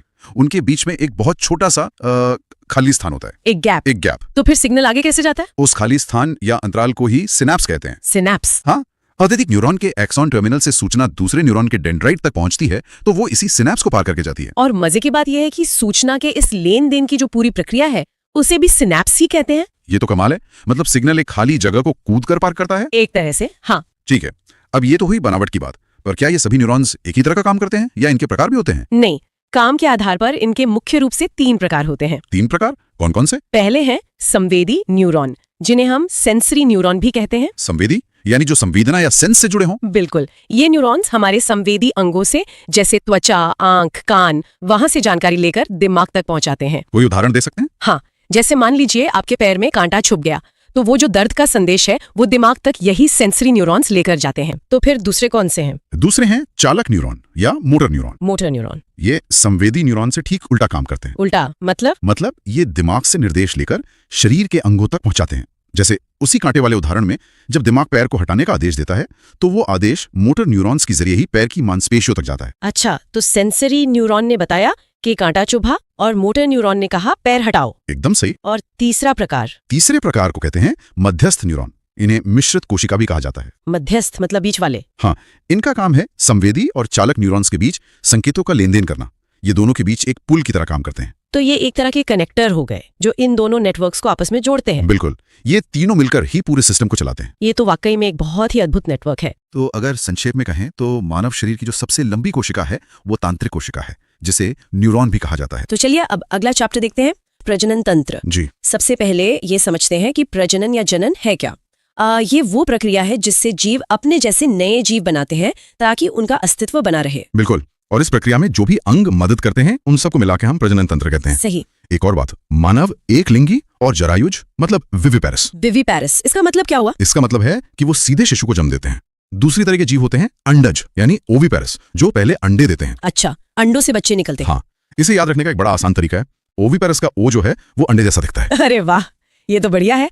तो प्रजनन के 2 प्रकार होते हैं, लैंगिक और अलैंगिक। जी। अलैंगिक में एक ही जीव काफी होता है, उसमें निषेचन नहीं होता, युग्मक नहीं बनते। और लैंगिक में नर और मादा दोनों की जरूरत होती है। इसमें निषेचन भी होता है और युग्मक भी बनते हैं, मतलब शुक्राणु और अंडाणु दोनों। अच्छा, तो ये कुछ शब्द हैं जो बार बार आएंगे, जैसे आपने कहा युग्मक यानी गैमीट। हाँ, नर युग्मक को हम शुक्राणु या स्पर्म कहते हैं और मादा युग्मक को अंडाणु यानी ओवम कहते हैं। और जब शुक्राणु और अंडाणु मिलते हैं उस क्रिया को निषेचन कहते हैं, है ना? फर्टिलाइजेशन। एकदम सही। और निषेचन के ठीक बाद जो पहली कोशिका बनती है उसे युग्मनज या जाइगोट कहते हैं। तो यही युग्मनज मतलब जाइगोट आगे बढ़ता है। हाँ, यही जाइगोट आगे विकसित होकर पहले भ्रूण यानी एम्ब्रियो बनता है, फिर फीटस और फिर शिशु का जन्म होता है। ये सब शुरू कब होता है? मेरा मतलब है एक खास उम्र होती होगी। बिल्कुल, ये सब यौवनारंभ यानी प्यूबर्टी से शुरू होता है, जब शरीर में हार्मोन बनने लगते हैं। और इसकी उम्र क्या होती है? लड़कों और लड़कियों में अलग अलग? हाँ, थोड़ी अलग होती है। लड़कियों में ये करीब 10 से 13 साल में और लड़कों में 12 से 14 साल की उम्र में शुरू होता है। चलिए, तो अब पुरुष प्रजनन तंत्र के अंगों पर आते हैं। इसका सबसे मुख्य अंग कौन सा है? इसका प्राथमिक अंग है वृषण यानी टेस्टिस। पुरुषों में एक जोड़ी मतलब 2 वृषण होते हैं। अंडाकार होते हैं ना? हाँ, अंडाकार। और इनके 2 बहुत जरूरी काम हैं। 2 काम? अच्छा, पहला तो जाहिर है शुक्राणुओं का निर्माण करना। जी। और दूसरा है पुरुष सेक्स हार्मोन टेस्टोस्टेरोन का निर्माण करना। टेस्टोस्टेरोन, ठीक है। एक सवाल जो हमेशा मेरे मन में आता है, ये वृषण शरीर के अंदर क्यों नहीं होते, बाहर एक थैली में क्यों? बहुत अच्छा सवाल है। ये एक पतली त्वचा की थैली में होते हैं जिसे वृषण कोश या स्क्रोटम कहते हैं। हाँ, स्क्रोटम। और ये बाहर इसलिए होते हैं क्योंकि शुक्राणु बनने के लिए शरीर के तापमान से लगभग 2 से 3 डिग्री सेल्सियस कम तापमान चाहिए। अच्छा, मतलब करीब 34-35 डिग्री सेल्सियस? बिल्कुल, इसीलिए ये शरीर के बाहर होते हैं ताकि वो तापमान बना रहे। तो ये वृषण कोश एक तरह का थर्मोस्टैट हुआ। एकदम सही। ये तापमान को कंट्रोल करता है। सर्दियों में सिकुड़कर वृषण को शरीर के पास ले आता है ताकि गर्मी मिले। और गर्मियों में ये फैलकर उन्हें शरीर से दूर कर देता है ताकि तापमान कम हो सके और शुक्राणु आराम से बन सके। कमाल है। अच्छा, तो इस वृषण के अंदर क्या होता है? ये शुक्राणु बनते कहाँ हैं? वृषण के अंदर बहुत सारी महीन नलिकाएं होती हैं जिन्हें शुक्रजनक नलिकाएं यानी सेमिनिफेरस ट्यूब्यूल्स कहते हैं। फेमिनिफेरस ट्यूब्यूल्स। असल में शुक्राणु और टेस्टोस्टेरोन का निर्माण इन्हीं नलिकाओं में होता है, इसीलिए इन्हें वृषण की इकाई भी कहते हैं। ठीक है, तो शुक्राणु यहाँ बन गए। अब क्या वो तैयार है? नहीं, अभी नहीं। बनने के बाद उन्हें परिपक्व होना होता है, मतलब मैच्योर होना होता है। वो कहाँ होता है? इसके लिए वो जाते हैं अधिवृषण में, जिसे एपिडिडाइमिस कहते हैं। ये वृषण के बाहर एक गांठ जैसी संरचना है। तो ये एक तरह का ट्रेनिंग सेंटर हो गया। हाँ, कह सकते हैं। यहाँ शुक्राणु परिपक्व होते हैं और कुछ समय के लिए स्टोर भी रहते हैं। ट्रेनिंग पूरी होने के बाद इसके बाद एक नली, जिसे शुक्रवाहिका या वैस डिफरेंस कहते हैं, वो इन परिपक्व शुक्राणुओं को अधिवृषण से आगे ले जाती है। कहाँ तक? शुक्राशय तक, यानी सेमिनल वेसिकल तक। अच्छा, शुक्राशय। ये मूत्राशय के नीचे होता है ना? जी। यहाँ पर कुछ ग्रंथियों से निकलने वाले तरल पदार्थ और फ्रुक्टोज शुक्राणुओं के साथ मिल जाते हैं। फ्रक्टोज मतलब चीनी। बिल्कुल, एनर्जी के लिए। बिल्कुल। ये उन्हें ऊर्जा देता है और इस पूरे मिश्रण को हम वीर्य या सीमन कहते हैं। तो इस प्रक्रिया में कुछ और ग्रंथियां भी मदद करती हैं? हाँ, कुछ सहायक ग्रंथियां बहुत महत्वपूर्ण हैं। एक है प्रोस्टेट ग्रंथि। Prostate gland? ये वीर्य का लगभग 20% हिस्सा बनाती है, शुक्राणुओं को पोषण और सुरक्षा देती है। और दूसरी है काउपर ग्रंथि यानी काउपर्स ग्लैंड। ये वीर्य निकलने से ठीक पहले एक क्षारीय मतलब अल्कलाइन तरल निकालती है। उसका क्या काम है? देखिए, जिस रास्ते से वीर्य बाहर आता है मतलब मूत्र मार्ग, उसी से मूत्र भी आता है। हाँ, यूरेथ्रा। मूत्र थोड़ा अम्लीय होता है, एसिडिक। ये तरल उस अम्लता को खत्म कर देता है ताकि शुक्राणुओं को कोई नुकसान ना हो। और रास्ते को चिकना भी बनाता होगा? हाँ, बिल्कुल, ताकि वीर्य आसानी से बाहर आ सके। तो मूत्र मार्ग ही वो कॉमन रास्ता है जहां से मूत्र और वीर्य दोनों निकलते हैं? जी। और शिश्न यानी पेनिस बाहरी जनन अंग है जिसका काम शुक्राणुओं को मादा के शरीर में पहुंचाना और मूत्र त्याग करना है। हमने हार्मोन की बात की थी, टेस्टोस्टेरोन। इसका क्या रोल है? टेस्टोस्टेरोन मुख्य पुरुष सेक्स हार्मोन है। पुरुषों में यौवन के समय जो भी बदलाव आते हैं, जैसे दाढ़ी मूंछ का आना, हाँ, आवाज का भारी होना, हाँ, और शारीरिक रूप से ज्यादा ताकतवर होना, ये सब इसी हार्मोन की वजह से होता है। अच्छा, अब एक और चीज पर आते हैं, पुरुष नसबंदी, जिसे वैसेक्टोमी कहते हैं। वो कैसे काम करती है? अब ये समझना बहुत आसान है। आपको वो नली याद है, शुक्रवाहिका, वैस डिफरेंस? हाँ, जो शुक्राणुओं को आगे ले जाती है। बस वैसेक्टमी में उसी नली को काटकर बांध दिया जाता है। तो उसका मतलब शुक्राणु बनते तो हैं पर वीर्य तक पहुंच नहीं पाते। एकदम सही। वो वीर्य का हिस्सा नहीं बन पाते और इस तरह गर्भधारण को रोक दिया जाता है। तो अब सीधे महिला प्रजनन तंत्र के अंगों पर आते हैं। सबसे पहले अंडाशय यानी ओवरीज। हाँ, ये सबसे अहम हिस्सा है। महिलाओं में एक जोड़ी मतलब 2 अंडाशय होते हैं और इनका मुख्य काम है अंडाणु यानी ओवम बनाना। अंडाणु बनाना। और एक और बहुत जरूरी काम है हार्मोन बनाना। और हाँ, एक फैक्ट ये भी है कि अंडाणु मानव शरीर की सबसे बड़ी कोशिका होती है। अच्छा, तो हार्मोन्स की बात करें, एस्ट्रोजन और प्रोजेस्टेरोन, ये दो नाम सबसे ज्यादा सुनने में आते हैं। हाँ, एस्ट्रोजन को हम प्राथमिक महिला सेक्स हार्मोन कह सकते हैं। यही स्तनों का विकास और मासिक धर्म चक्र जैसी महिला यौन विशेषताओं के लिए जिम्मेदार हैं। और प्रोजेस्टेरोन का मुख्य काम शरीर को गर्भधारण यानी प्रेगनेंसी के लिए तैयार करना है। ये एक तरह से मैनेजर है। ठीक है, तो अंडाशय से जब अंडाणु निकलता है तो उसका अगला पड़ाव क्या होता है? वो जाता है अंडवाहिनी में, जिसे फैलोपियन ट्यूब भी कहते हैं। ये भी एक जोड़ी होती है, मतलब 2। इनका काम है अंडाणु को अंडाशय से गर्भाशय तक पहुंचाना। बिल्कुल। और इसका एक सिरा ना झालर जैसा होता है, उसे फिम्बरी कहते हैं। वो अंडाणु को पकड़ने का काम करता है। अच्छा, और सबसे जरूरी बात जो एग्जाम में भी पूछी जाती है, वो ये है कि शुक्राणु और अंडाणु का निषेचन यानी फर्टिलाइजेशन इसी फैलोपियन ट्यूब में होता है, गर्भाशय में नहीं। ये बहुत जरूरी पॉइंट है, लोग अक्सर इसमें कंफ्यूज हो जाते हैं। हाँ, तो निषेचन के बाद जो जाइगोट बनता है वो फिर आगे गर्भाशय की तरफ बढ़ता है। तो अगली मंजिल है गर्भाशय यानी यूट्रस। हाँ, ये एक खोखला और पेशियांग है। जब जाइगोट यहाँ पहुंचता है तो वो इसकी दीवार से जुड़ जाता है, जिसे हम रोपण या इम्प्लांटेशन कहते हैं। और फिर भ्रूण का पूरा विकास वो 9 महीने तक यहीं होता है। बिल्कुल।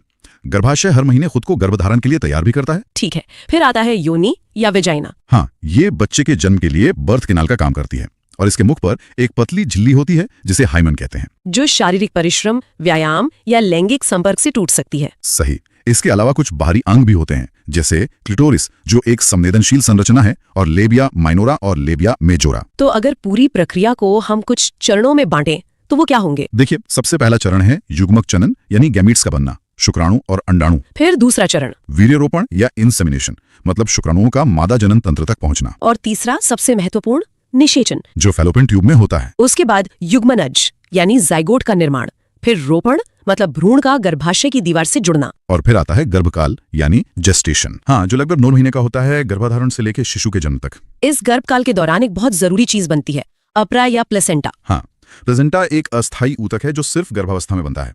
ये एक तरह से माँ और भ्रूण के बीच का कनेक्शन है। मतलब ये माँ के शरीर से भ्रूण तक ऑक्सीजन और पोषक तत्व पहुंचाता है। बिल्कुल, इसी से भ्रूण का विकास होता है। ठीक है, ये तो तब हुआ जब अंडाणु का निषेचन हो जाता है। लेकिन अगर निषेचन ना हो तो क्या होता है? तो मासिक चक्र यानी मेंस्ट्रुअल साइकिल की प्रक्रिया होती है।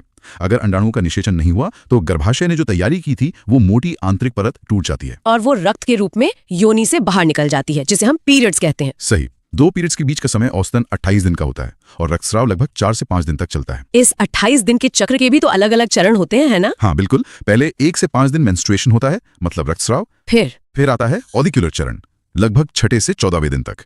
इसमें रक्तस्राव बंद हो जाता है और गर्भाशय की परत फिर से मोटी होने लगती है। और फिर आता है सबसे जरूरी दिन, ओव्यूलेशन, लगभग 14वां दिन, जब अंडाशय से अंडाणु निकलकर फैलोपियन ट्यूब में आता है। गर्भधारण के लिए यह सबसे उपयुक्त समय होता है। और इसके बाद आता है सिक्रेटरी चरण, 15वें से 28वें दिन तक। अगर निषेचन नहीं हुआ तो अंडाणु टूटने लगता है और गर्भाशय की परत अगले चक्र में टूटने के लिए तैयार हो जाती है। इसी के आधार पर सेफ टाइम का कॉन्सेप्ट भी काम करता है। हाँ, पीरियड्स के 1 हफ्ते बाद और 1 हफ्ते पहले का समय, जब गर्भधारण की संभावना कम होती है, लेकिन यह 100% भरोसेमंद नहीं होता। एक महिला के जीवन में इस चक्र से जुड़े कुछ महत्वपूर्ण पड़ाव भी होते हैं। बिल्कुल।